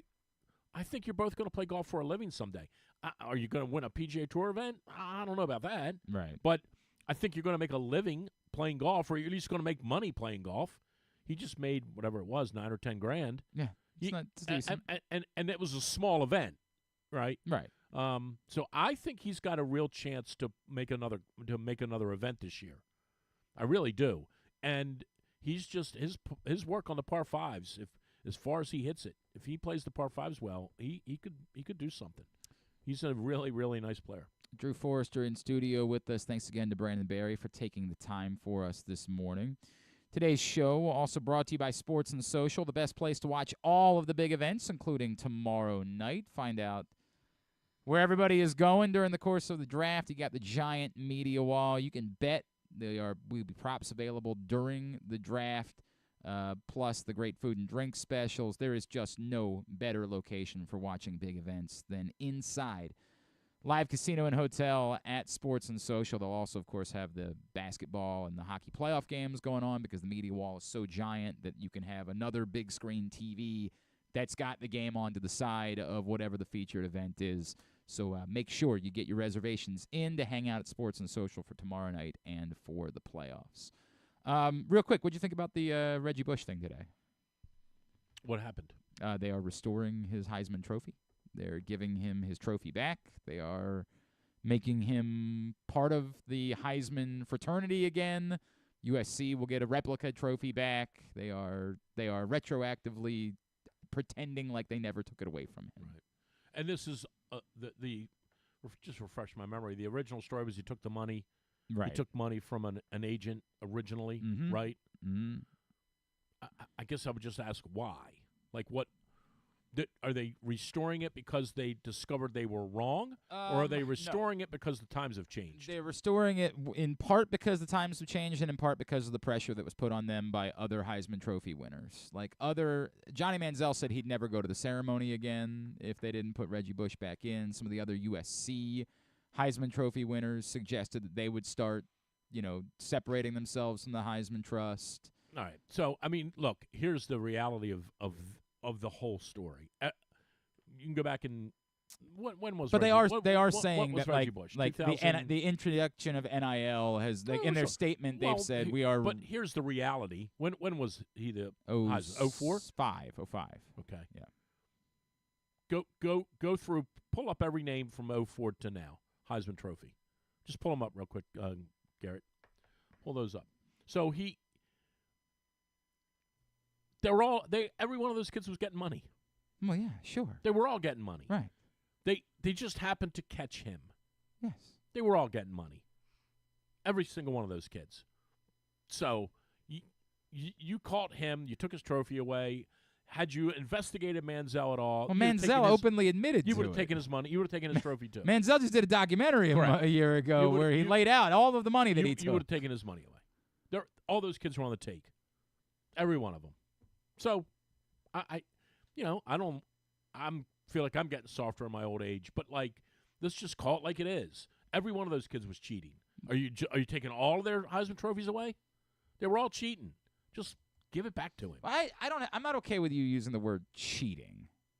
Well, that's what they were doing. Cheating to me is something to get ahead in the sport, because I really would have a problem if they were cheating. But that's what they were doing. But you're saying that. They broke the rules. They broke the rules, undoubtedly. Okay. Cheating, they didn't get any advantage from... Sure they did. He got money. Right, but that didn't do anything about being on the field. That didn't change anything about being on the field. He had no advantage on the field because he got money from an agent. Okay. That's, again, if you did something to cheat...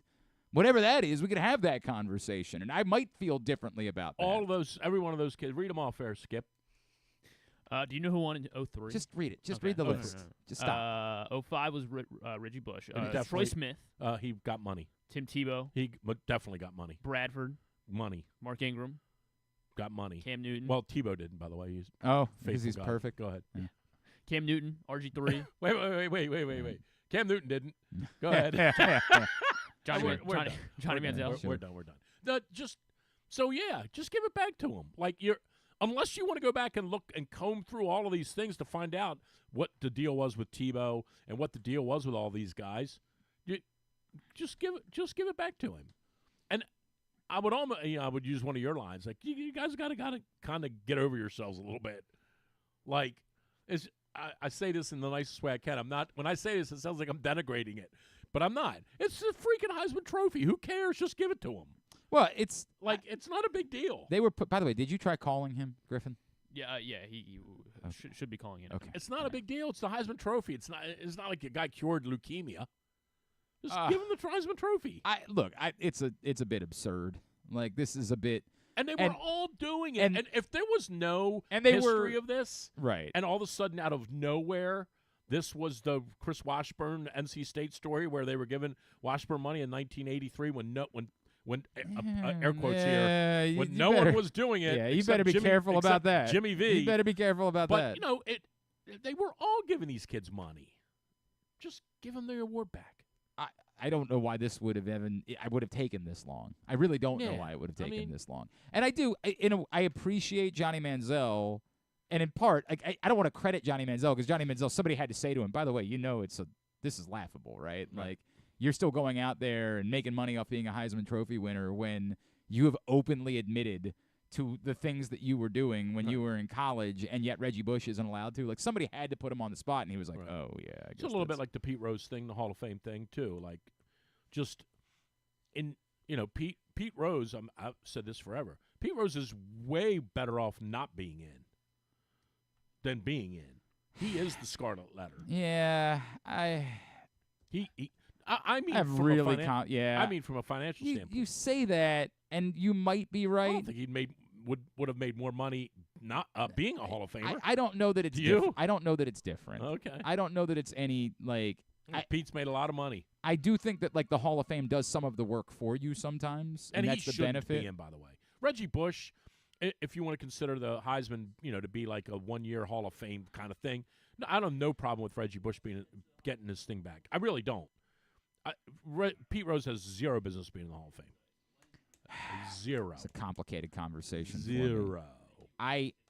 He bet on baseball games when he was a manager. I agree with that, and I agree that he deserved to be banned from baseball because of it, the same way the kid that from the Raptors deserved to be banned last week. Like, I agree with that. I can't believe they did that to that kid. Yeah, right? There is no evidence at all that kid was involved in any impropriety. Except for all of it. But I do think it's fine. Like, I think the way I would say about it is I don't think that Pete Rose should be part of the Hall of Fame fraternity, but I think at some point it's embarrassing to the sport and to the museum to not acknowledge the greatness of the player.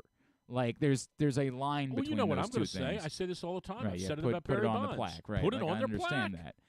That to Let me them in and put it on their plaque. It was far more relevant to Pete Rose than it is because I would make the same argument to you. Everyone was doing steroids. You literally but everybody wasn't betting on baseball. I understand that. I'm saying to me, the Barry Bonds thing is laughable for them. Like they put in David Ortiz. Right. They put him in the Hall of Fame. Right. Because he was a nice guy that did steroids. Right. But like allegedly did steroids. He failed a test. Yeah, but we weren't supposed to know. I'm aware. We weren't supposed to know that he failed a test, but he failed a test. Right. So did Jerry Harrison Jr. That's a fact, and I don't think he should get into the so did Hall Brian of Roberts. Fame. Somehow, I think he's going to come up short. All right, let's talk about a guy who's off to an incredible start to the season. Speaking of guys we need to get up in Baltimore. Man, this guy threw 4 starts, pitching to a .83 ERA, a .74 WHIP.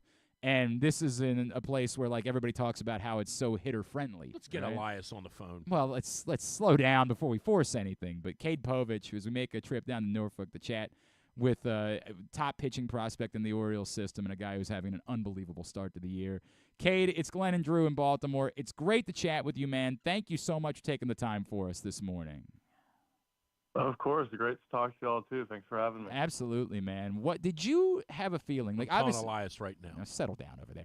You got up to the AAA level a year ago, and I know the numbers maybe weren't great, but what you actually were doing, the pitches that you were throwing, did you know at the end of the year, like, I've turned a corner, I know that I'm going to be able to come back and dominate, or did you have to go do some work this offseason and specifically hone in on something in order to be able to get off to the start that you've gotten off to this year?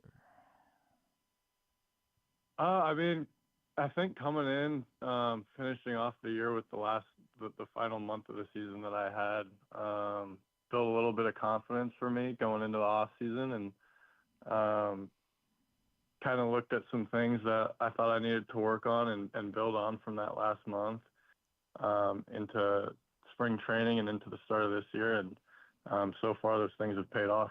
What were they, Kay? What were the priorities for you at the end of last year that you wanted to focus on, whether it was pitch-wise or, just dude, it's so good. We want to figure out what your secret sauce is, man. Like, what were the priorities? Yeah, a lot of it was just the consistency aspect. I think looking at my splits from last year, the home and away splits were better on the when we were at home versus when we were away. And making sure that I had the consistency no matter where I went, that I was basically going to throw the same.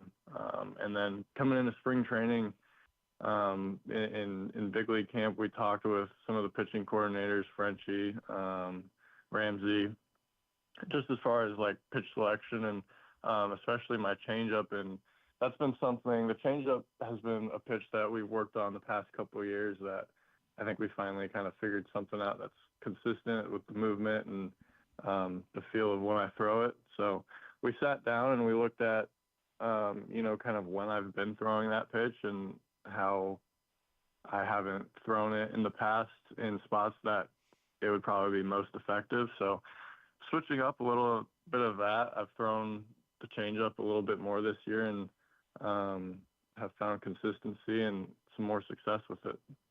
Every time the coach, we all see these things on social media now. We just saw the one a couple weeks ago where the manager sits you down and says, "Hey, Jackson, come on in a minute," and then he goes through like a minute and a half, like where he tries deflect, where he tries to trick you into thinking you're not getting called up.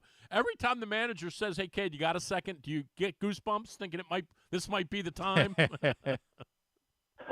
Well, we don't really have meetings like that all the time, so I think it's kind of gotten a sense of when a guy gets called in, there might be a possibility of he's going or not. Right. But, I don't know. I'd be curious because we always have meetings post-game with our pitching coach, with Coach Ramsey, so maybe they do swing something that way for a pitcher. I love it. Hey, when did you know, obviously you had a great college career at Nebraska, but when did you start to kind of get the feeling or the idea, or who first told you, "Hey, kid, guess what? You could actually do this. You might be pretty good at this."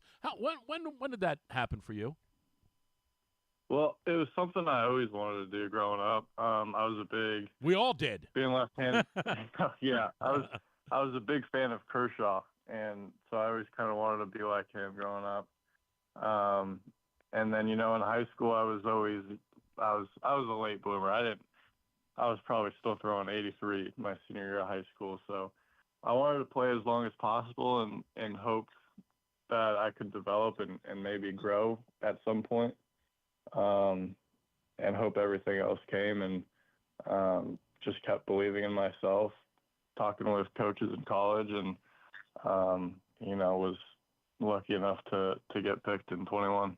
How are you as a superstitious? So we're talking about what a great start that you're off to. Cade Povich is with us here on GCR. You're leading AAA in everything. But we know that baseball players, more than almost any other athlete, are wildly superstitious. Are you the type of person that when someone brings it up, when you get a text from one of your buddies like, "Dude, you're leading all of the minor leagues in strikeouts," you say "Dude, I don't want to hear about it." Where are you with talking about the success that you found this season? I try and keep it mainly on the field. Last year and years past, I was huge as far as superstitious. If stuff worked one day, I had that my whole day next start had to basically be the same, and if it didn't work, then we had to switch everything up. So I've gotten much better this year of just kind of leaving everything at the field. I'm sure I still do a few things here and there. But yeah, I try and leave everything there, not really overthink anything too much. I was gonna say, is there anything that you're still doing before every start? Is there anything that you haven't kicked in your routine that you lead up towards every start with? No, I eat a couple bananas throughout the game, but okay, probably now that's about it. Okay, but does that change, right? If you have an inning where you walk somebody, do you say no, I'm not having a banana? Does that change, or is it that's just part of the routine no matter what? I think that's just part of it now. Okay. I think last year I got so caught up in so many that it just had me all out of whack. Drew joked about it, but are you capable of saying at some point I feel like I'm ready, or and again, knowing that you wouldn't be, it's not you making the decision, obviously, but do you reach a point where you're like, I feel like I'm ready, I feel like I've done enough, and obviously getting the experience in spring training, are you capable of that, or is there some like benchmark as far as like revolution or something like that you still want to hit before you feel that way? No, I mean, I definitely feel like I'm ready. Obviously, up there, it's a whole nother ball game still, and yeah, you know, you're not gonna fully know until you're actually in there. But I mean, everything feels good. I feel like I've been able to figure out some of the struggles that I've had in the past, and you know, understand what I need to work on and how I need to work on certain things if they kind of backtrack in a way. But yeah, I'm just trying to take it one game at a time, one pitch at a time, and just see where it takes me. What's it like having that offense behind you? Yeah, I mean, it helps a little bit. Yeah. I mean, Charlotte, I had 2 starts in Charlotte, and I'm pretty sure all 3 games I've pitched on the road where we've hit first, I've come out in the first inning with already having a lead because of our offense. Yeah, that doesn't suck. The feeling in general, though, and you got, you know, obviously I mentioned spring training, and, you know, you were part of the caravan. Like, what's it been like since you arrived in the trade? And you knew then, because at that point the Orioles were already starting to win. Like, what has it been like to be a part of this thing and, like, genuinely have the feel of, I might not just be able to make it, but, like, I might be in a place where I could win a World Series? What's that like? Yeah, it's been awesome to kind of be a part of and watch. I mean, I think when I got traded over, it was more so, you know, the organization's building. We have the top farm system in all of baseball, and we have a lot of young guys ready to move up. And I think since I've gotten traded, there's been a good amount that have moved up and have had success, obviously, so far in the big leagues with the season that they had up there last year and so far this year. So, I mean, it's been awesome to be a part of and awesome to kind of hopefully grow and be one of those guys as well. Did you pick Bradish's brain at all while he's been down there?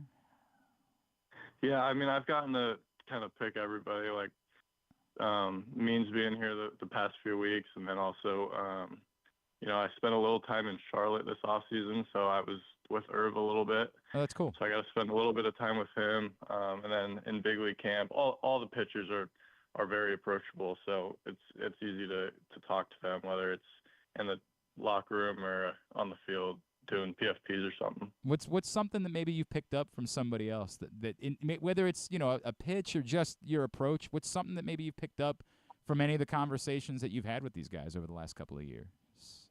I think us, especially us young kids, with all the technology and stuff and bullpens and whatnot, we can get very looking at analytical and what pitch is doing what, which helps to a sense, I guess, when we're trying to figure out the movement of something or we're working on the movement of something. But, you know, talking to Danny during spring training,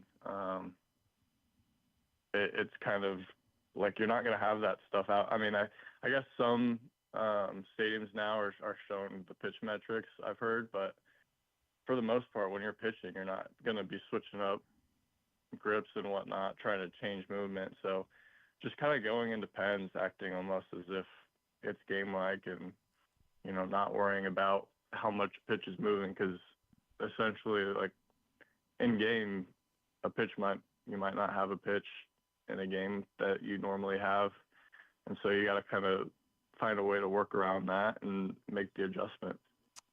Cade Povich, who, again, you might want to make it down there quick, because I don't know how many more starts there are going to be to see Cade Povich in Norfolk. Is it Friday for you this turnaround? Do I have that correct? I think it's actually Thursday. Oh, Thursday. All right. So tomorrow, as the Tides are home all week, and worth making a trip down. Again, tomorrow would be an afternoon game, so you got to get up early and make the drive down. But they're home all weekend as well, and still obviously not just Cade, but still a bunch of good bets, even with the ones that have already been called up. Fireworks night on Saturday. They are home throughout the course of the week, and then not home again until May 14th. So a great chance to get down there and check out the Tides. Cade, on social media, where can Orioles fans be giving you a follow? My Instagram is at Cade Povich. My Twitter, I don't normally go on Twitter as much anymore, but don't blame you. At CPO22. Don't blame you at all for that. Hey, Cade, congratulations, man. Awesome to see, and can't wait to see where it's going to be next. Thank you for spending a couple of minutes with us this morning, man, and best of luck as the season continues, all right? I appreciate it. I appreciate y'all having me on the talk. Thanks, buddy. Cade Povich, the Norfolk Tides, with us here on GCR, who's just posting absurd numbers. Although, if Albert Suarez is going to pitch like this. Suarez. Let's go through a couple things here real quick. We got to talk to Jahmir Young in like 2 seconds. Okay, well, we'll get him. July 27. Yeah. Book it.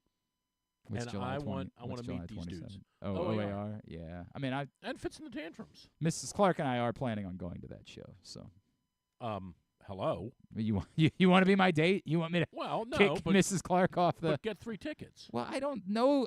We've already purchased our tickets, but I'll see what I can do for you. Lord. I'll see what I can do for you. No, I know all the guys in the band. I don't know all that. By the way, I've never said that once. With all the guys in the Jerry band. and I are very good friends. I break bread with. I drive around. We show each other our tattoos. I know all the guys. All the guys know me. I do know all their tattoos. I've never said this schedule, Merriweather, not so good. Maybe we don't disparage the sponsors. Why don't you? I'm gonna go ahead and come to your house and chew gum. Sarah McLachlan. I'll be taking. When is Sarah McLachlan? June 27th. Okay. I'll be taking the wife to that one. Oh yeah. Yeah. It'd be like, are you gonna dress up like you did at the Lilith Fair all those years ago? Nathaniel. You're gonna wear the same costume Nathaniel that you wore? Ratliff. Love Nathaniel Ratliff. September 27th. Yeah, I'm gonna have to go to that one too for sure. Wouldn't mind seeing the Pixies and Modest Mouse. I think I'm going to 6 shows this summer at Merriweather. Okay. I think I'm going to OAR. I'm going to Lake Street Dive for sure. Okay. I'm going to Mount Joy. Okay. I will go to that show. Okay. July 20. Oh, yeah, you'll make fun of me for this one, but Mrs. Clark's very excited. We're going to see Brooks and Dunn. Oh. That's happening. She should be done. What does that even mean? Based on that. Third Eye Blind and Yellow Card. Are We you will going to definitely that? go to that show for sure. And I feel like there was another you and one. 11,000 other losers. I think it's more than 11,000. I think it's more than that. I wouldn't mind seeing 311 and Neon Trees. You can, yeah, I'm good. I've seen 311. No. No. I've done the bit. I've done it a few times. I could see where they. It's be fine. Lousy. Like again, no, if somebody gave me tickets, I would go and I would sing along and I'd have it. It was like I went to see Weezer last summer and I felt that way. But if I paid, Kings I of wouldn't Leon pay. coming to Anthem? Are they? I do love Kings of Leon. I'm going to that. I do love that. I've this isn't for you either. I'm going to Hootie and the Blowfish as well.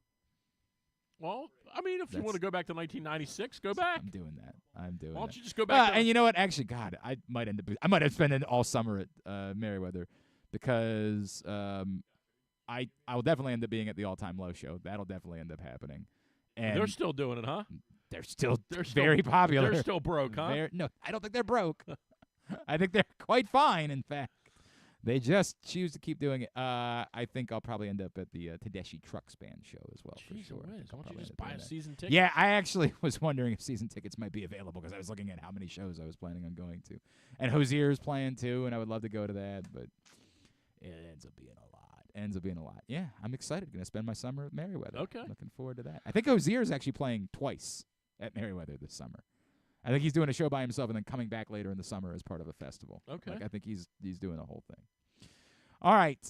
We continue along here on a Would You Rather Wednesday edition of the program. We'll go over the Would You Rather Wednesday scenarios in just a minute. But before we do that, I've been looking forward to catching up with our next guest. I've always enjoyed the conversations with him. What a career he had I know it's 2 seasons at Maryland, but boy, he ended up making some history during those seasons. Now he is trying to find his way into the NBA, which is down in Virginia last week for the Portsmouth Invitational.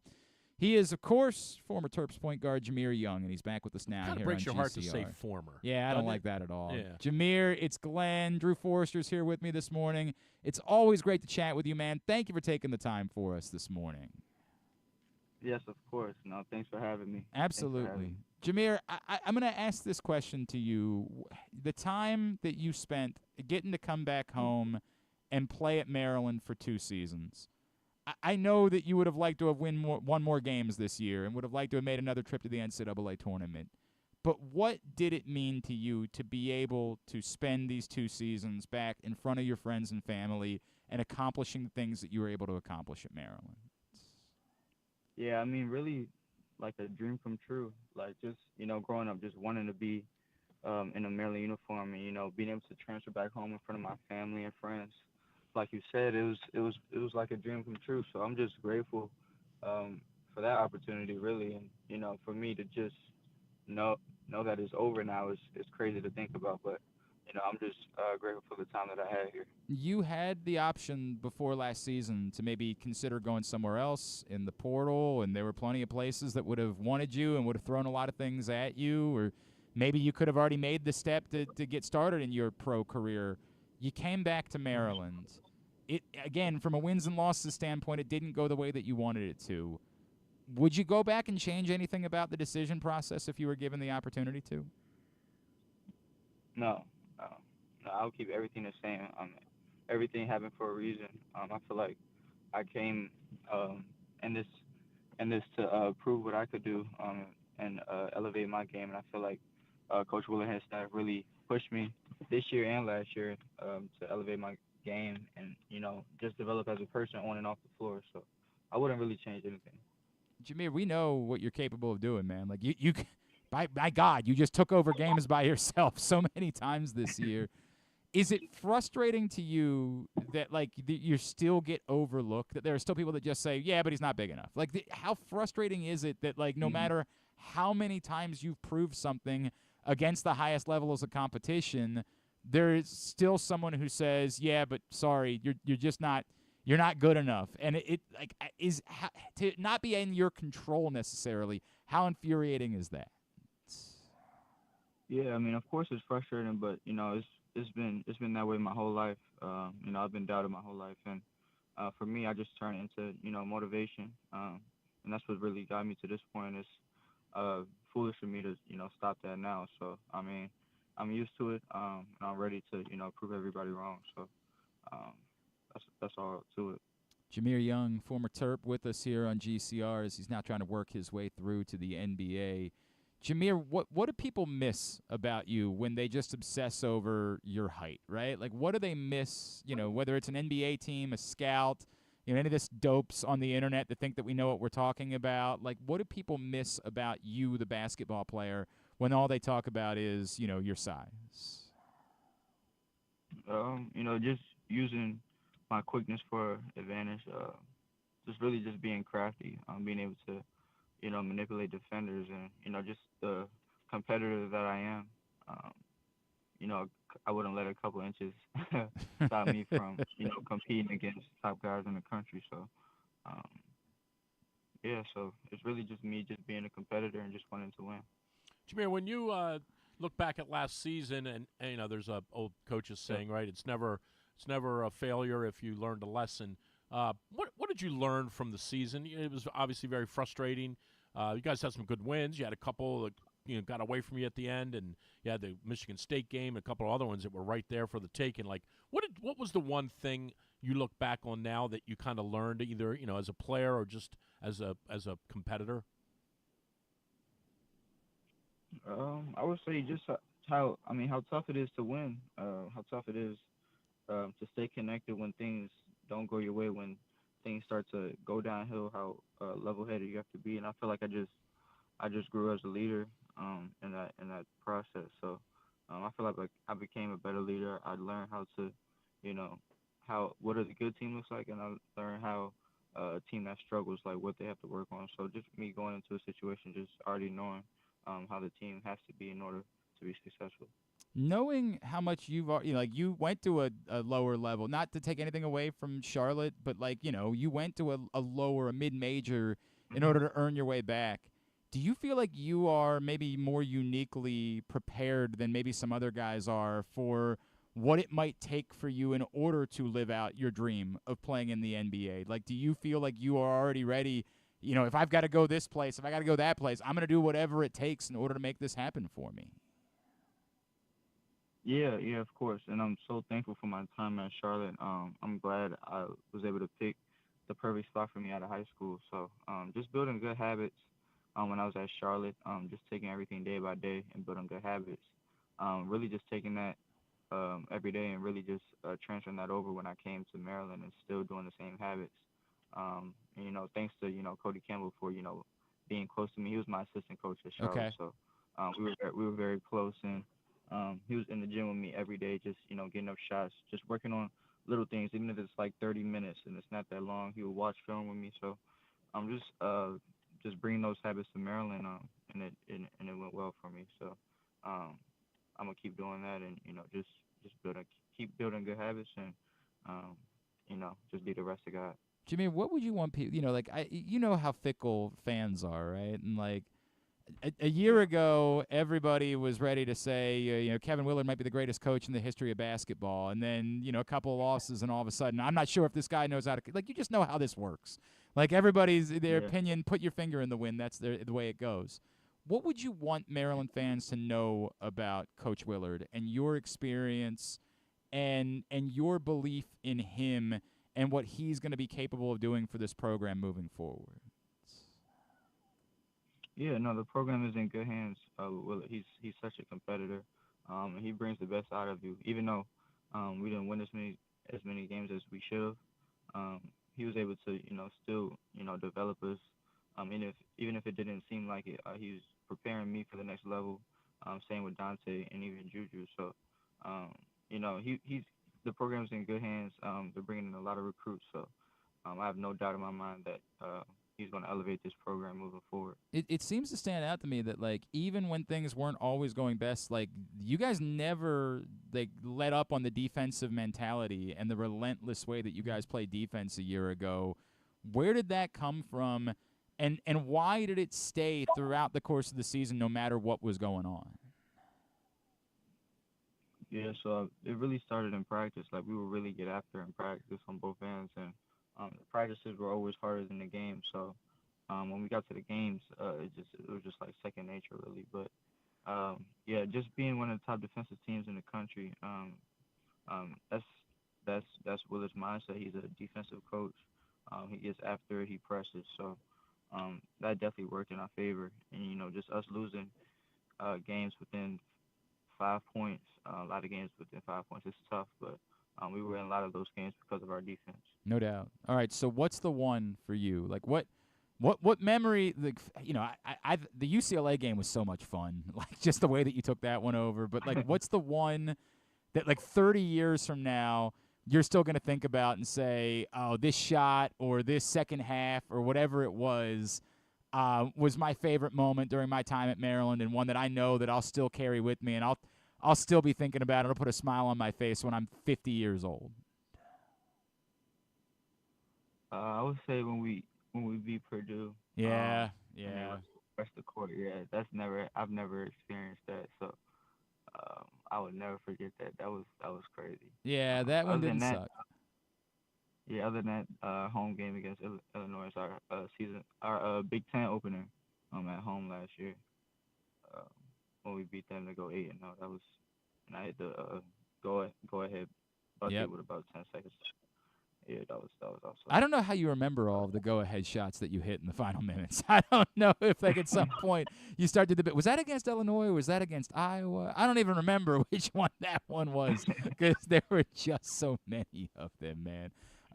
Which was a joy to watch you play. And then tell us, do you now find yourself, like, trying to talk to other kids? Like, hey, I think you should try to follow my path. A lot has been made about the DeMatha thing and how important that was for Maryland basketball that you came there. Do you find yourself now trying to, like, talk to other kids from here and say, dude, you go to Maryland, like, stay home, do that bit? Do you find yourself doing that?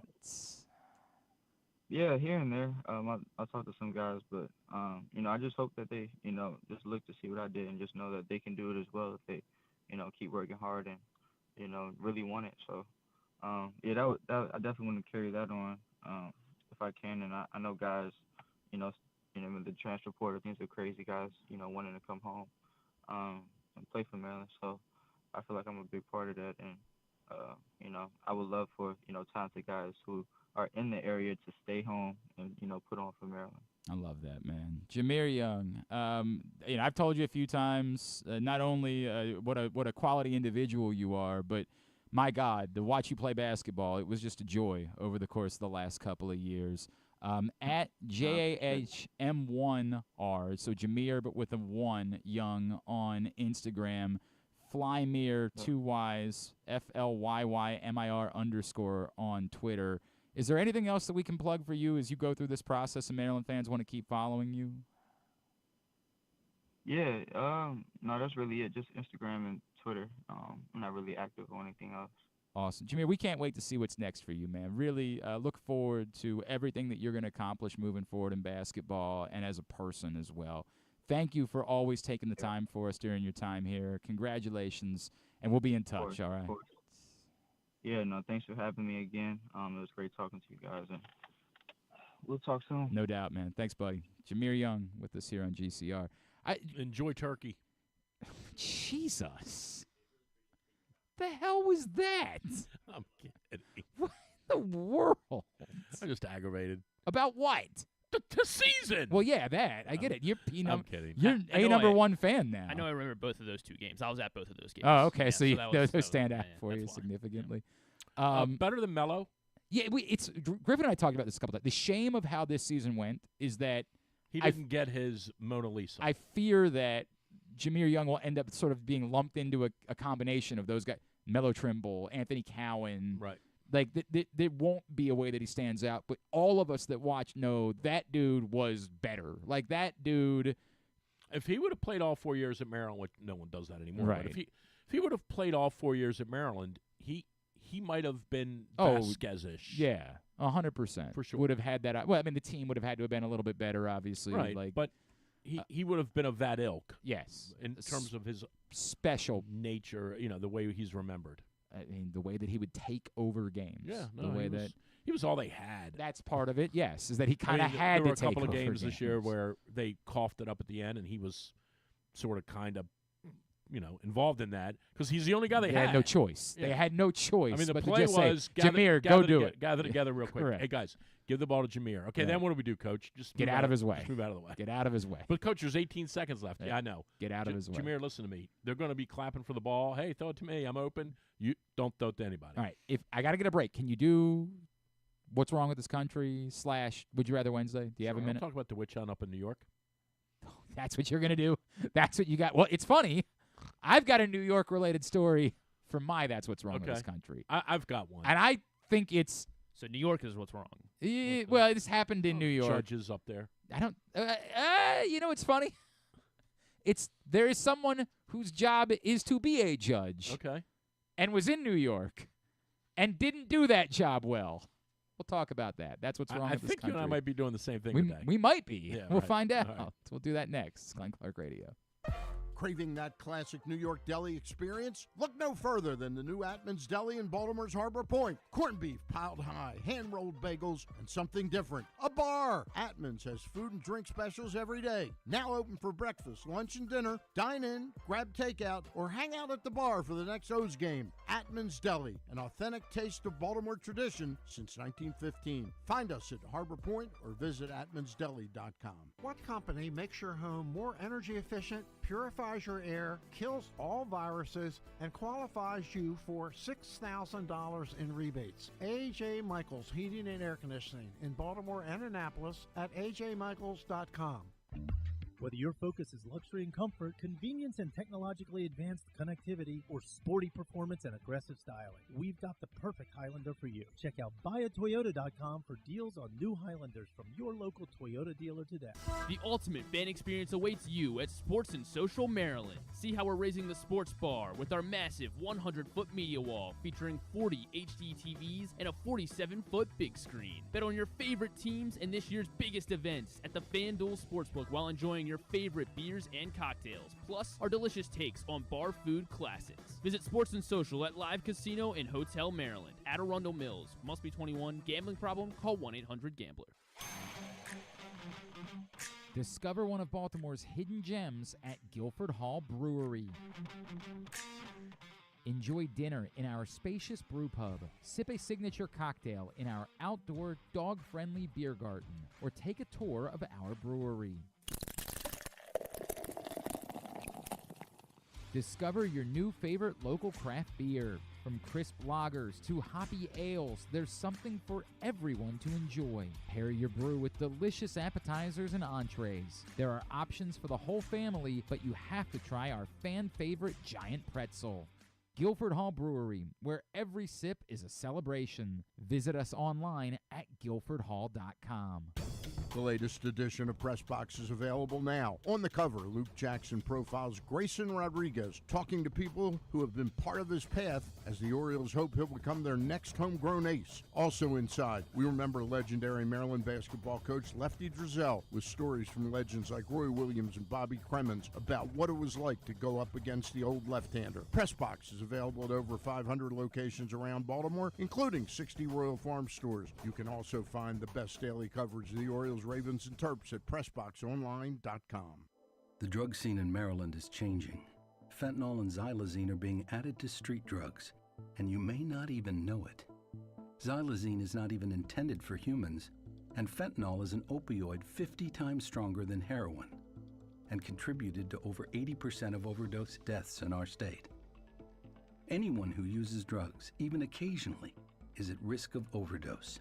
To learn more, visit stopoverdose.maryland.gov or call or text 988. The Ed Block Courage Award Foundation has been working in partnership with the NFL for 46 years to support abused, neglected, and at-risk youth across the country, partnering each team with a children's facility or program that supports the well-being of those in need. Annually, one player from each team is selected by their peers to receive the Courage Award for their inspiration on and off the field. Learn more about how the Ed Block Courage Award Foundation makes a difference, and be sure to check out their latest podcast and web series episodes at edblock.org. Contrary to what some people believe, I actually like this guy when he sleeps. Glenn Clark, talking sports. Back in here on GCR to continue along on a Wednesday edition of the program. Yeah, I got to get going because we got a match.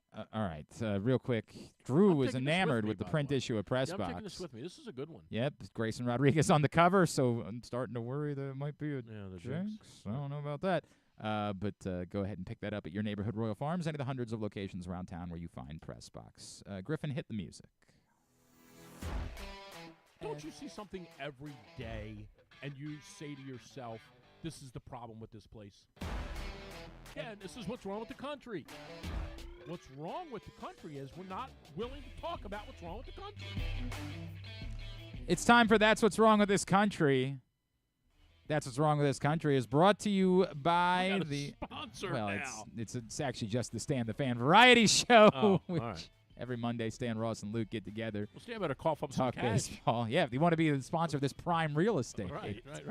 And then every Thursday, Stan and Eric Garfield talk baseball as well. You can find those shows Facebook.com/PressBoxSports, YouTube.com/PressBoxOnline, PressBoxOnline.com/video. All right, you're very aware of it, but it's not the actual incident that I really want to talk about. But yeah, there was an issue with a judge in New York, if you consider an umpire a judge, because you probably saw it. Aaron Boone was tossed out of a baseball game. Are you playing the video for people to? It's fine. I don't care. Oh, you want the sound? Or? I don't know if you wanted to. It was funny. Whatever. I don't know. Go ahead. Go ahead. Well, there might be an F-bomb in there. So. All right. Adult content alert. We're on the internet. Not the first one. Well, that one never made the air. The first base umpire you saw making that call. You're not yelling at me. I did what I was supposed to do and check. I'm looking for him to get hit by the pit. You got anything else to say? You're gone. Oh, okay, Hunter. Wow. You know what? We're not going to need a John Boy breakdown of that one. We got a very clear. There you go. And now Aaron's saying, I didn't say anything. Aaron's saying, hold on a second. I didn't say a word. He's in the crowd. Hey, shit. What do you mean you don't care? I did not say a word. He was in the crowd. Bullshit.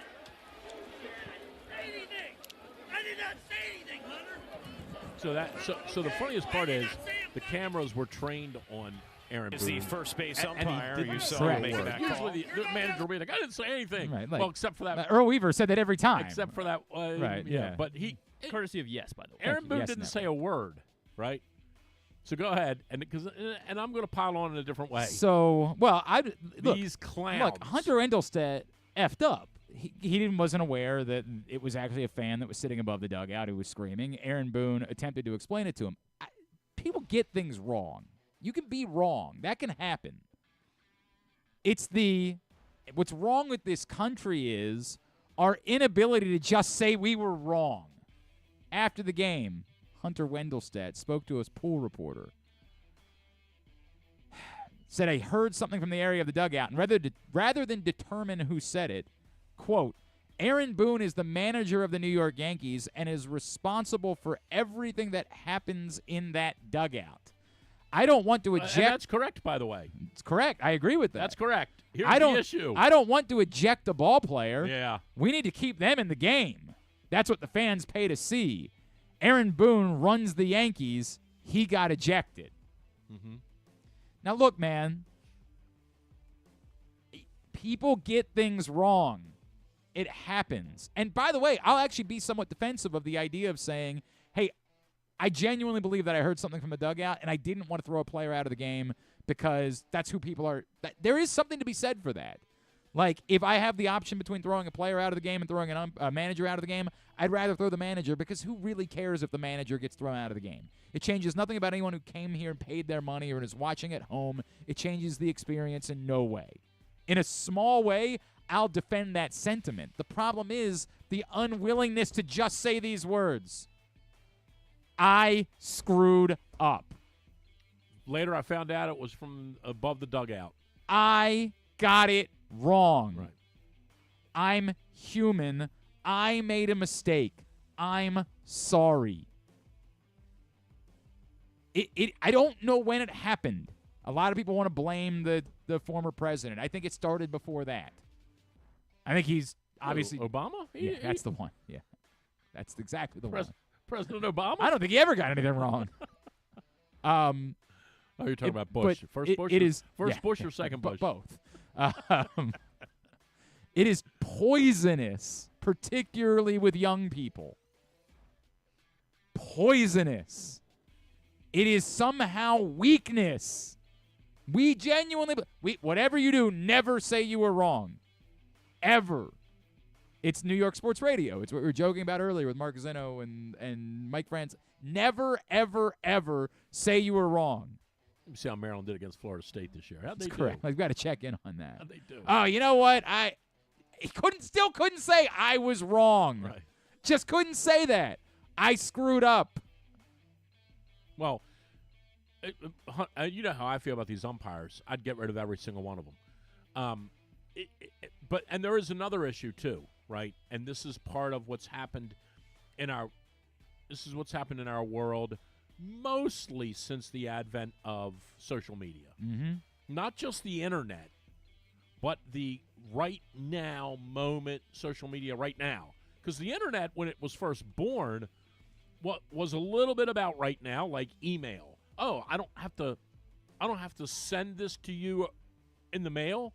I can send it to you right now, and you'll get it in 3 minutes. Mm-hmm. Oh, that changes. Well, it's a massive convenience. Yes. So there was a little bit of the internet at the beginning that was about immediacy, but it didn't become this way. What I'm about to say didn't really happen until the advent of social media, and it's that everybody wants to be a star. Well, that's part of it. Everyone wants to right. be seen. Yeah. Everyone wants to be. I'm doing this now. I don't think Hunter Wendelstedt did this to gain fame. I think he did it to say I run the show. I think there's a power thing there. Yes, 100%. The fact that it was the fourth pitch of the game. They were 4 pitches into the game, and then he's throwing him out. I run the show.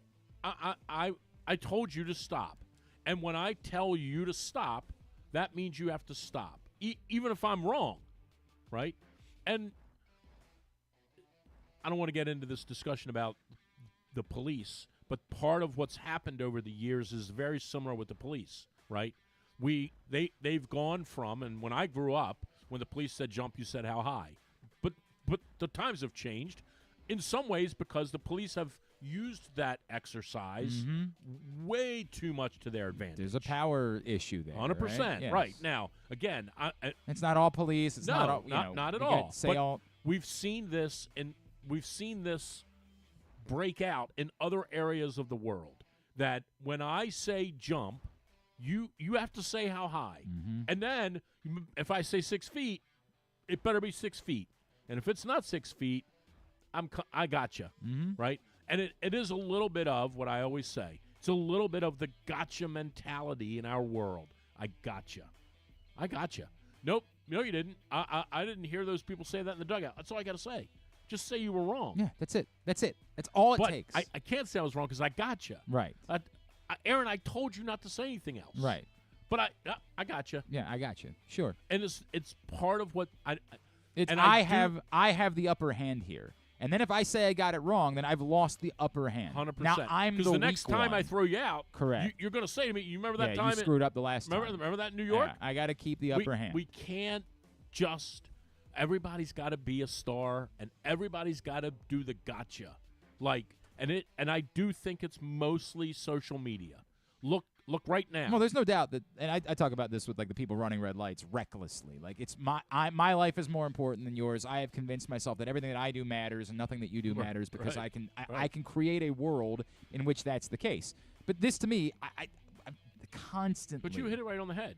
Just say again, it doesn't fix the problem. I don't know how they resolved it. In the same way that like we're debating the NBA 2-minute officiating report they put out all the time. Like they openly admit they boofed the 76ers thing the other night. But what are they going to do about that? Yeah, what are you doing? What's the recourse for that? Yep. Hey, sorry, screwed it up. Now you're down 2-0. Like, I don't. It doesn't. Somebody, this came up the other day. Are you in favor of, speaking of retroactive, are you in favor of them going back and giving Galarraga that perfect game? Did you see the story the other day? Yeah, I did. There's a whole, like, a class at a university put together this whole presentation about it and did a deep dive. And I don't remember all the details about it. But I would say probably no would be my answer because you want to be wrong? No, it's the Pandora's box thing. Oh, okay. It's the if we do this, now what else are we doing? Like, now what is someone else coming back and saying, hey, you could also go back and now this person will have hit 300 for the season if you just go back and change this. And at some point. But this is unique. I in that agree it with was the last batter of the game. I understand that, but someone else is going to say, well, why does the last batter of the game count more than the 17th batter of the game? Because the 17th batter of the game, other things could have happened along the way. In this instance, this was the final at bat of the game. But that person's going to say, I got every other batter of the game. Wrong. This is the thing. I know what you're saying. I come back to. By the way, here's what I don't remember. Was it Jim Joyce? Yeah. Jim Joyce at least said. Oh yeah, he said. Walked I got it in. wrong. I kicked the shit out of that call. Right, I got it wrong. Showed humility. Right. Showed a level of class. Imagine if you had plus 3,500 on that now. Perfect game. Yeah, imagine. Might have known somebody. But like at least did that. At least took the accountability in that moment, which ended up being in a really great story, right? Like the two of them ended up writing a book together.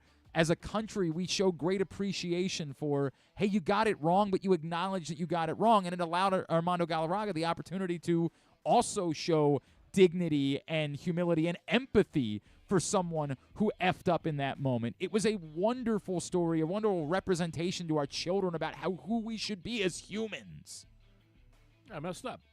It's all it takes. Right. Well, I screwed this up. These umpires have got to go, man.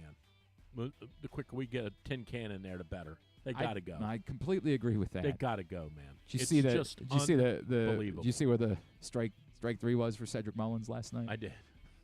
I mean, that was the corner. That was of the opposite batter's box. Right. I mean, it wasn't even close. Not even the. And the funniest part is they let some of these. I mean, obviously the one that everybody picks on is Angel Hernandez. Yes. It's like a comedy skit now. It's like SNL. He's so bad, it's unbelievable how bad he is. And they just let him keep umpiring. Angel with another inferior performance, graded out to an 84. He'll be behind the plate again Saturday night when the Braves take on the Phillies. Correct. It's unbelievable. There's no. He's terrible. It's so funny you say that because somebody asked me that the other day. Like, what's going to happen from this? Somebody who's not like a baseball fan was like, well, so what do they do? And I'm like, nothing. Nothing. Right. Literally nothing happens.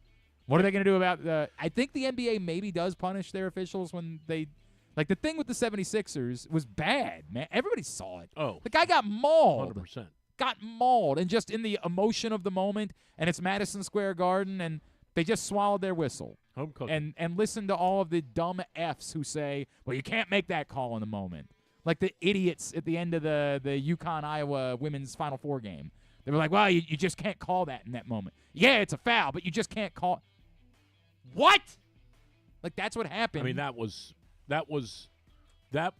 that even – I am a fan of the let him play. I'm a fan of that. I'm a fan of let him play. And I'm a fan of let's not call things that are ticky-tack.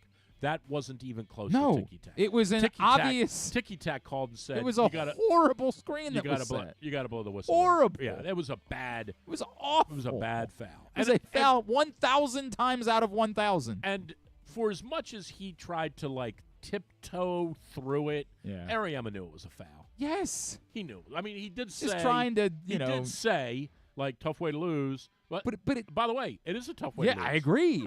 Tell the girl not to commit a foul, and maybe you don't lose. But it's like LeBron whining about it the other night because of the thing with who was it that D'Angelo Russell. D'Angelo Russell. And the officials, after they looked at it in replay, said the actual contact came after the shot, so it did not impact the shot, and so we're not calling it a foul. Now, that's weird, right? Like, are you just allowed to hit guys in the head when they're not shooting? Is that what we're saying the rule is? Like, there's a weird layer to that, but that was what their ruling was. And LeBron, after the game, is going off.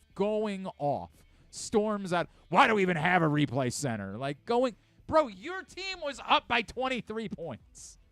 Right. They might not have blown it. 23 points. Get the call. And forgot how to basketball. And no one's blaming you because, God bless you, you're 40 years old and you did everything in your power. But, like, as a team, you just started throwing the ball away in the fourth quarter. And that's what you're angry about? Like, that's the thing? You can't just say, boy, we pissed that one away. We did that. As a team, we screwed it up. Somebody had a wide open look from 3 at the end of the game. I don't know who that was. Could have been anybody. Again, I'm not really blaming LeBron James because he's the one guy that actually played in the second half.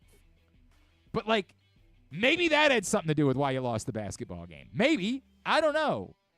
There's this obsession with I can't just say I screwed up or my team. We can't just do that. There's got to be something else. Hunter Wendelstedt can't just say I got it wrong. That's what's wrong with this country. We can't just say we got it wrong. We screwed up. I'm sorry. I screwed it up. And again, I think I could actually understand. I don't know what the recourse is, but I can understand. But part of it also is, and this is what's wrong with baseball. Forget about the country for a minute. This is what's wrong with baseball. Is like this, the born on third base, for no pun intended, the born on third base attitude of these umpires. Oh, like that I've got this job, and that you can never be questioned. It's almost like being a Supreme Court justice. That you can very much so. You can never be questioned. I don't know that was strike 3. That's it. You got to go. All I said was I just don't know it was strike 3. Like. Yeah, that's all I said to you. How dare we question a judge that's making money off of that's accepting gifts and then maybe also having to rule about things that involve the person that's giving them? How dare we suggest there might be an issue with that? How dare we impugn the job of the baseball umpires? They got a lifetime appointment, and we just have to deal with that. Schwarber? No. Oh my gosh. No. Did you see that one? I did not see. Oh my gosh. What did he do? He went ballistic, and he got thrown out right away. But he went ballistic for both teams. He pointed. Was this from last year? This was from last year. Oh, was it last year? Yeah, this was last year on Sunday Night Baseball. I don't know. When he throws the bat down. Yeah, man. Yeah, I just saw it. Last year. I thought it was from recent. People love sending this clip around. He also recently learned about a television show called Ted Lasso. On the He'd family, like to talk. Right. No, I thought it was recent because why would it be up on? It was last season, but okay. Well, that's not recent. I thought it was this week. Trying to defend you. I thought it was this week. Oh, but that was hilarious. He's like pointing at both dugouts. He's like, you got it wrong over here. You got it wrong over here. You're outside. Yep. You're inside. Yep. He was killing the guy. And I don't blame him. All right. I got to go get Chinese food. By the way, you owe us Chinese food. Oh, yeah. We got to go. Well, we could just go to Ichiban, which is awesome. I'm not opposed to that. When do you want to go? I don't know. December when it's cold. Sure. We'll go in December. You don't want to play Would You Rather real quick? All right, 45 seconds. Would You Rather Wednesdays brought to you by Glory Days Grill, glorydaysgrill.com. I encourage you to get the cauliflower wings with the Korean No. 2 sauce or the honey Old Bay version. We of the didn't even cauliflower talk about the wings. witch hunt. The witch hunt. Up in New York. Yeah. Well, we were just talking about Chasing it. after this guy. That poor guy. The God, he's been through so much. All right, Would You Rather, number 1. It looks terrible, by the way. This is It really. it doesn't look good. This yeah. is really. This is really worn him out. Right, having to go through this. Oh, yeah. That's a shame. All right, Would You Rather, this really is Albert Suarez to the point that he's going to finish the season pitching to a sub-3.5 ERA and a sub-1.1 whip. But Jackson Holliday hits .238 for the rest of the year. Or Suarez reverts back into being a pumpkin and Holliday is a Rookie of the Year finalist. Well, given that, I'll take the Holiday Rookie of the Year. Okay. Yeah, given that. Given that, I would definitely, it means he's a top 3 guy. Means he hits .287. He has 21 homers. He has a 91 runs. By the way, if Albert Suarez pitches to a sub-3.5 ERA and a sub-1.1 whip, he's probably a Cy Young candidate. I mean, maybe. But I'll take Holiday. So Albert Suarez is going to be like 15-5. And you could have presented a better way for me to take So Suarez. Holiday will be a finalist, and then most like, people are whatever, taking Suarez. He could win. Well, those people. Or are you saying the ceiling is finalist? Or I'm not telling you who wins. I'm just saying he's. Yeah. I mean, tell all those people, by the way, it's Suarez. Right. Thank you. I think I'm going to take Holiday because I had him as Rookie of the Year with you and Stan as well. So it's very selfish. The idea being that if Jackson Holiday hits .238, that doesn't mean that next year he can't be the guy. Sure. And the argument that most people are making he might is be hitting .049 until August the 5th, by the way. Well, and finish it. If that's the case. Right. No, the argument that a lot of people are making is they have enough bats.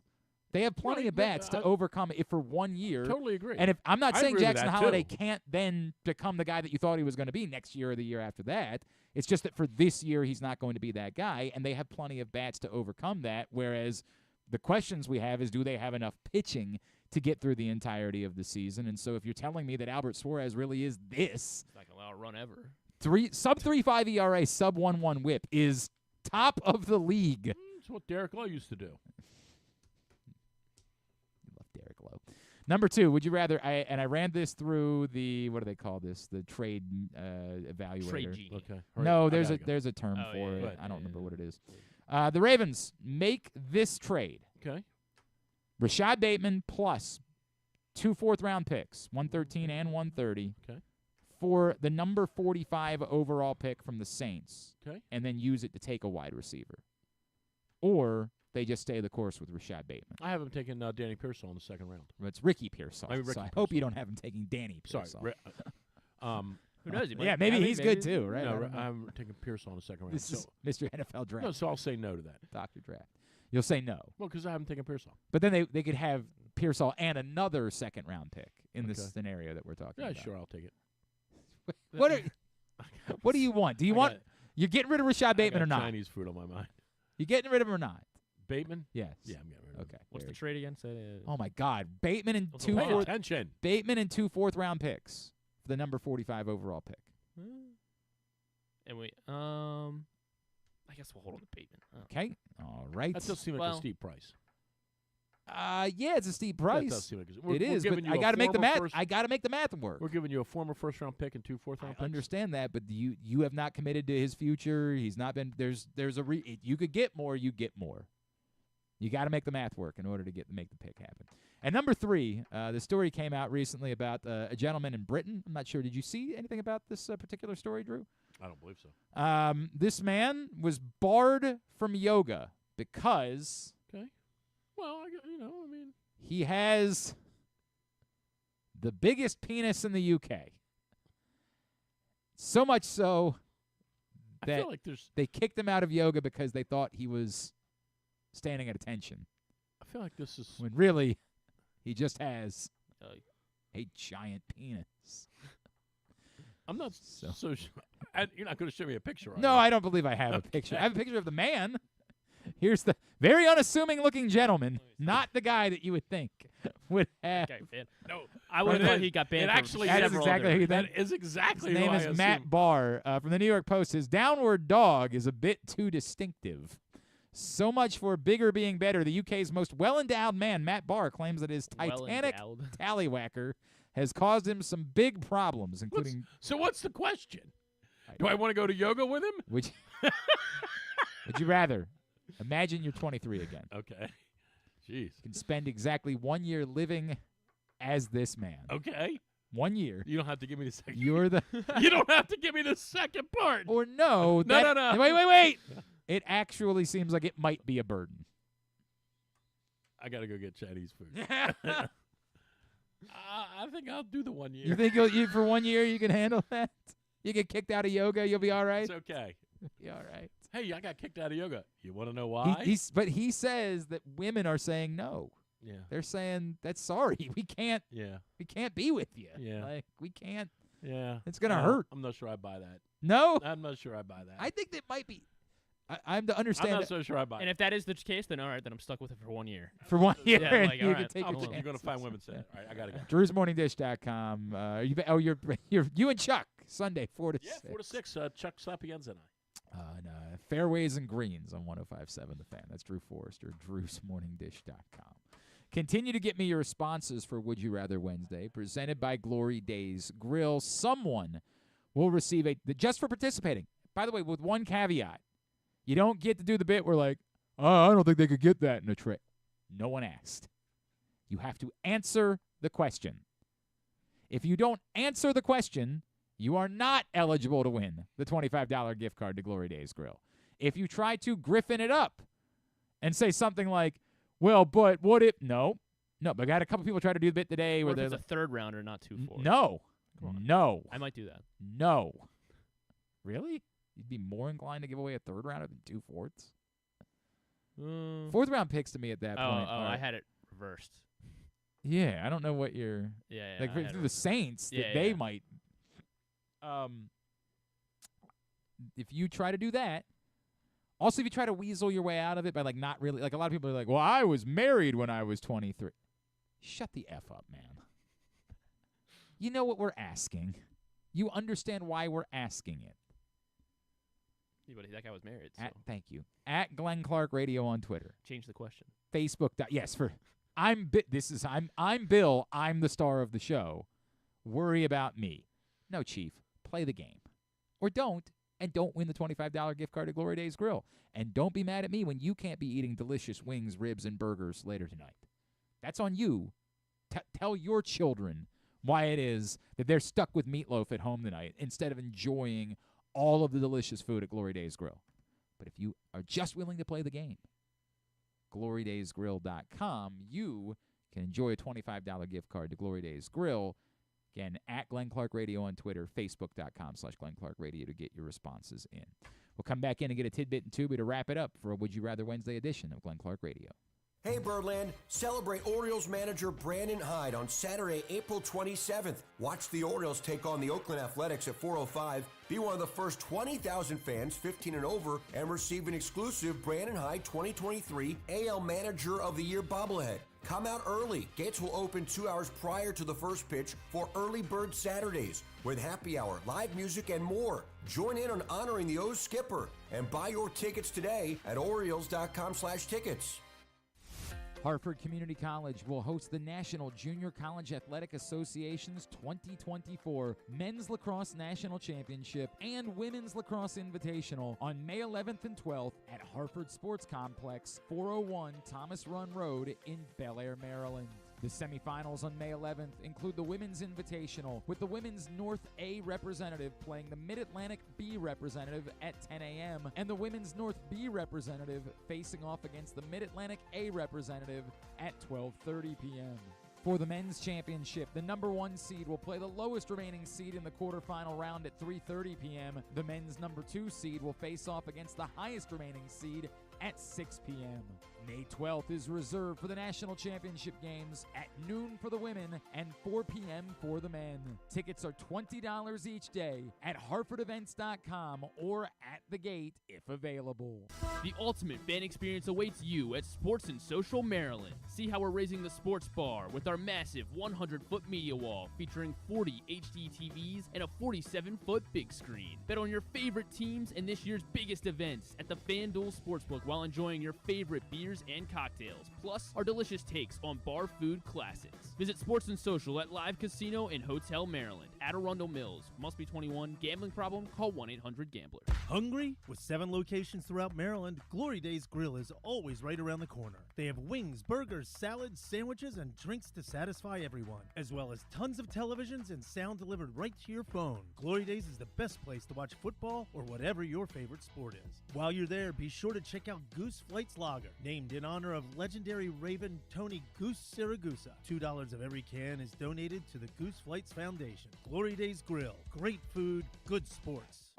Oh, honey, we better stop for gas soon. Let's pull into that Royal Farms. Ugh, gas is so expensive. Nope, it'll be cheaper than you think. Why's that? I signed up for Rofo Pay on the Royal Farms app. Now we save 15 cents per gallon at all Royal Farms. Wow, that'll save us a ton of money. I love you more every day. Well, then don't get a speeding ticket this trip, okay? Sign up for Rofo Rewards and upgrade to Rofo Pay and save 15 cents a gallon on gas for a limited time. Real fresh, real fast. Royal Farms. The Toyota Tacoma comes in a range of models and trim lines, so you can choose the perfect Tacoma to reflect your unique personality and driving habits. Check out buyatoyota.com for deals on new Tacomas from your local Toyota dealer today. Gambling can be a fun and entertaining experience, but there are risks involved. If you're planning on betting on the game at the casino or on your phone or computer, know your limit, stay within it. Set a budget and a time to stop. Remember, gambling isn't a financial solution, and it doesn't mix well with alcohol or drugs. Know the risks and have a plan before you begin gambling. For free and confidential services, call 1-800-GAMBLER 24/7 or go to helpmygamblingproblem.org. What company has the expertise to make your home healthier by purifying your air and killing all viruses, allergens, and bacteria? A.J. Michaels, Heating and Air Conditioning in Baltimore and Annapolis, ajmichaels.com. Coming back in here with Glenn and the other guy, Garrett, whatever his name is. You know who they are. All right, back in here on GCR as we wind down for a Would You Rather Wednesday edition of the program. Continue to get me your responses. Is there anything that we didn't talk about that we needed to talk about? I have no interest in talking about the Suns. It's so pathetically unserious. Why was the line so embarrassing? Close. I mean, I guess you're showing yeah. If you set the line, I don't know why. I gotta be honest with you. They didn't factor in Jaden McDaniel, obviously. Jaden McDaniel. The fact that the Timberwolves are relentless defensively, man. I'll give them all the credit in the world. That's something because I wasn't watching during the course of the season that I did not know about them. I still don't know that matters when you play the Nuggets. Like if they get to that point, presumably they will. That would be the next series. But man, are they relentless defensively? Anthony Edwards wasn't even on last night. Like he was like something for like 1 for his first 9. And he scored like 15 points or something. Yeah, or 18? It didn't matter. They defensively were just monsters, man. So, yeah, Suns are unserious, but I knew that coming in. Like this is not breaking my heart because I had zero expectations. Like it was laughable, and we'll always remember when they were 2 wins away, up 2-0 in the NBA Finals. Another big game for Grayson Allen. Good thing. He got hurt. He got hurt. Oh yeah, you're right. Okay, that's a 17 minutes. Bigger problem. On top of everything else. They didn't have a lot to begin with. I don't know what the story is on Grayson Allen today. I don't really care. I'm not emotionally invested whatsoever. The season will probably be over by the weekend, and then I will be out of the grips of having any rooting interest. X-rays came back negative. Ah, great. Wonderful. They maybe will win 1 game. Maybe.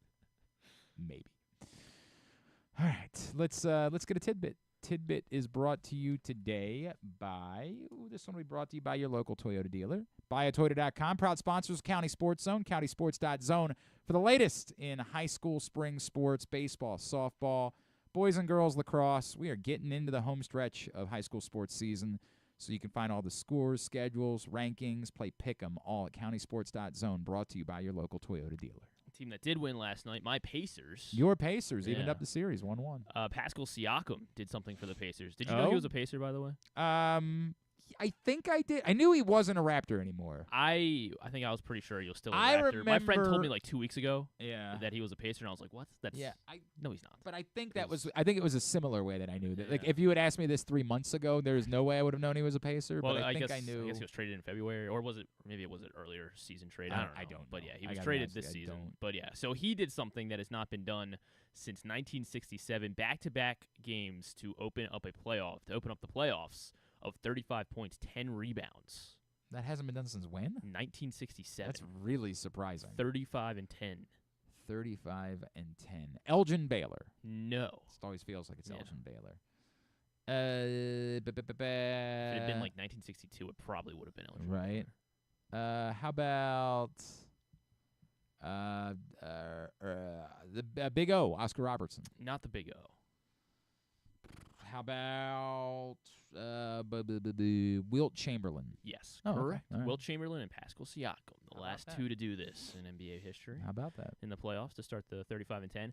Anthony Edwards, despite not, he did score 15 points last night. Despite scoring 15 points, he has now scored 173 over his last 5 playoff games. And there are only there are 5 other players to do this at 22 or younger in a playoff span of 5 games. Have 173 points, so he's averaged 34.6 points across this stretch here.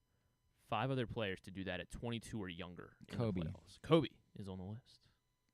LeBron is on the list. Look easy. Well, no, I mean those are obvious ones. I got Kobe and LeBron, and you're like, wow, that's amazing. Are you a wizard? I gotta talk up your confidence here. I know you're fragile. Kevin Garnett. Not Kevin Garnett. How about Kawhi? No, not Kawhi. I guess he played in the college, but he only played for. There's one more active. One more active player. Well, nobody comes straight from high school anymore.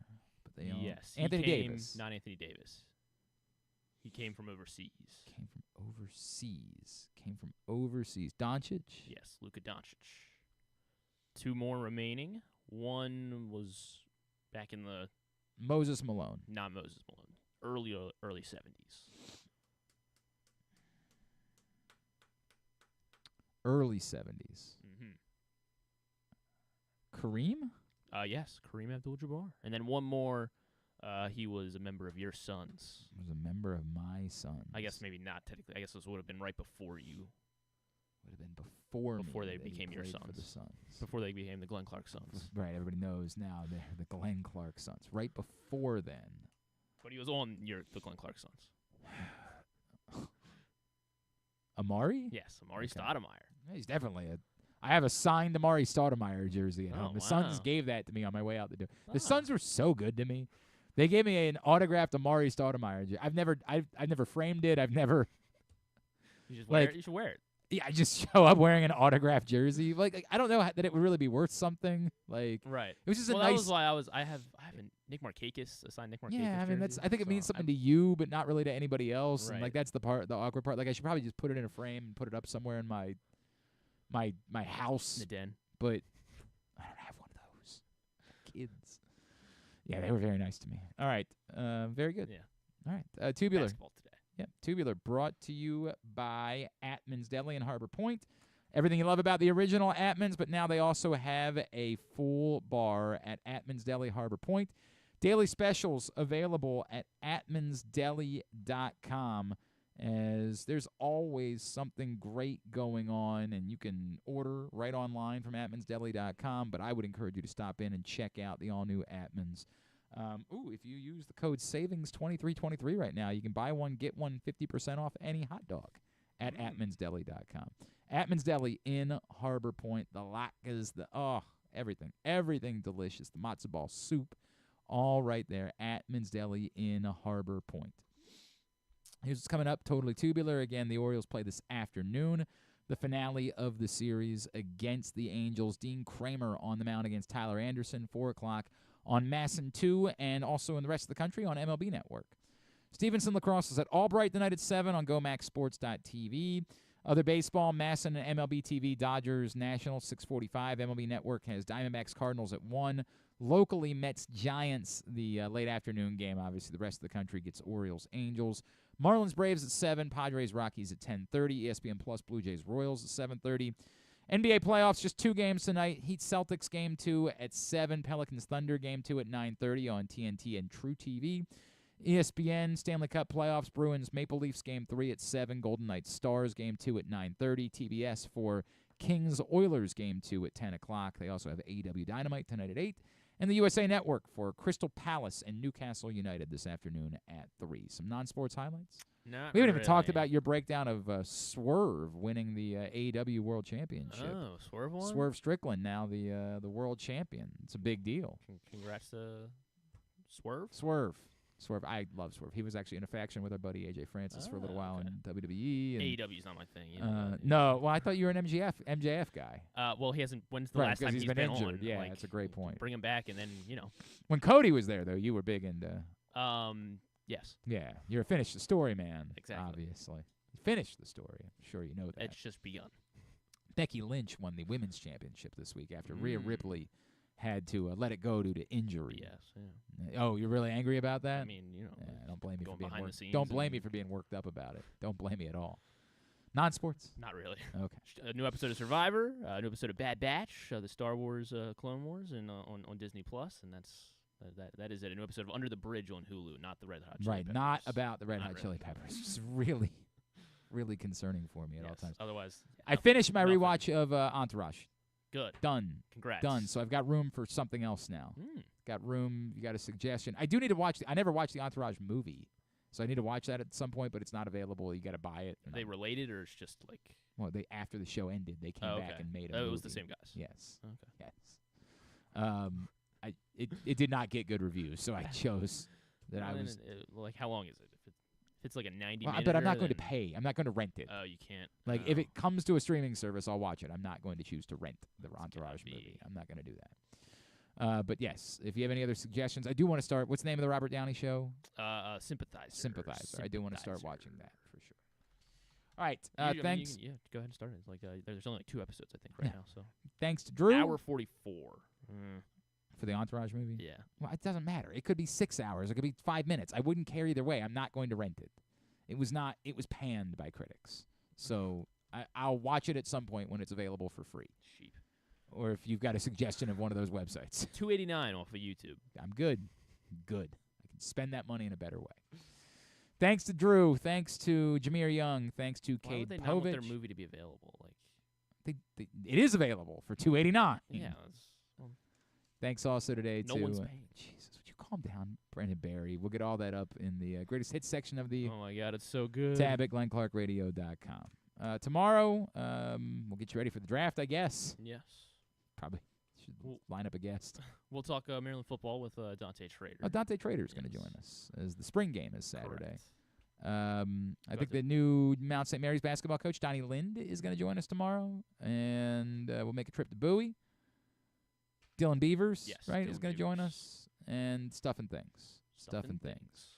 Thanks, everybody at PressBox, all of our great sponsors and partners, including Live Casino and Hotel, Maryland, Atman's Deli, AJ Michaels, Guilford Hall Brewery, Royal Farms, the Ed Block Courage Awards, HelpMyGamblingProblem.org, Costas Inn, MSAA, Hartford Community College, Glory Days Grill, the Baltimore Orioles, your local Toyota dealer, and buyatoyota.com. Thanks to Griffin at Griffin_Bass. Follow us, Twitter, Instagram, and TikTok at Glenn Clark Radio. Have a great Wednesday evening. Go Birds. Duke sucks.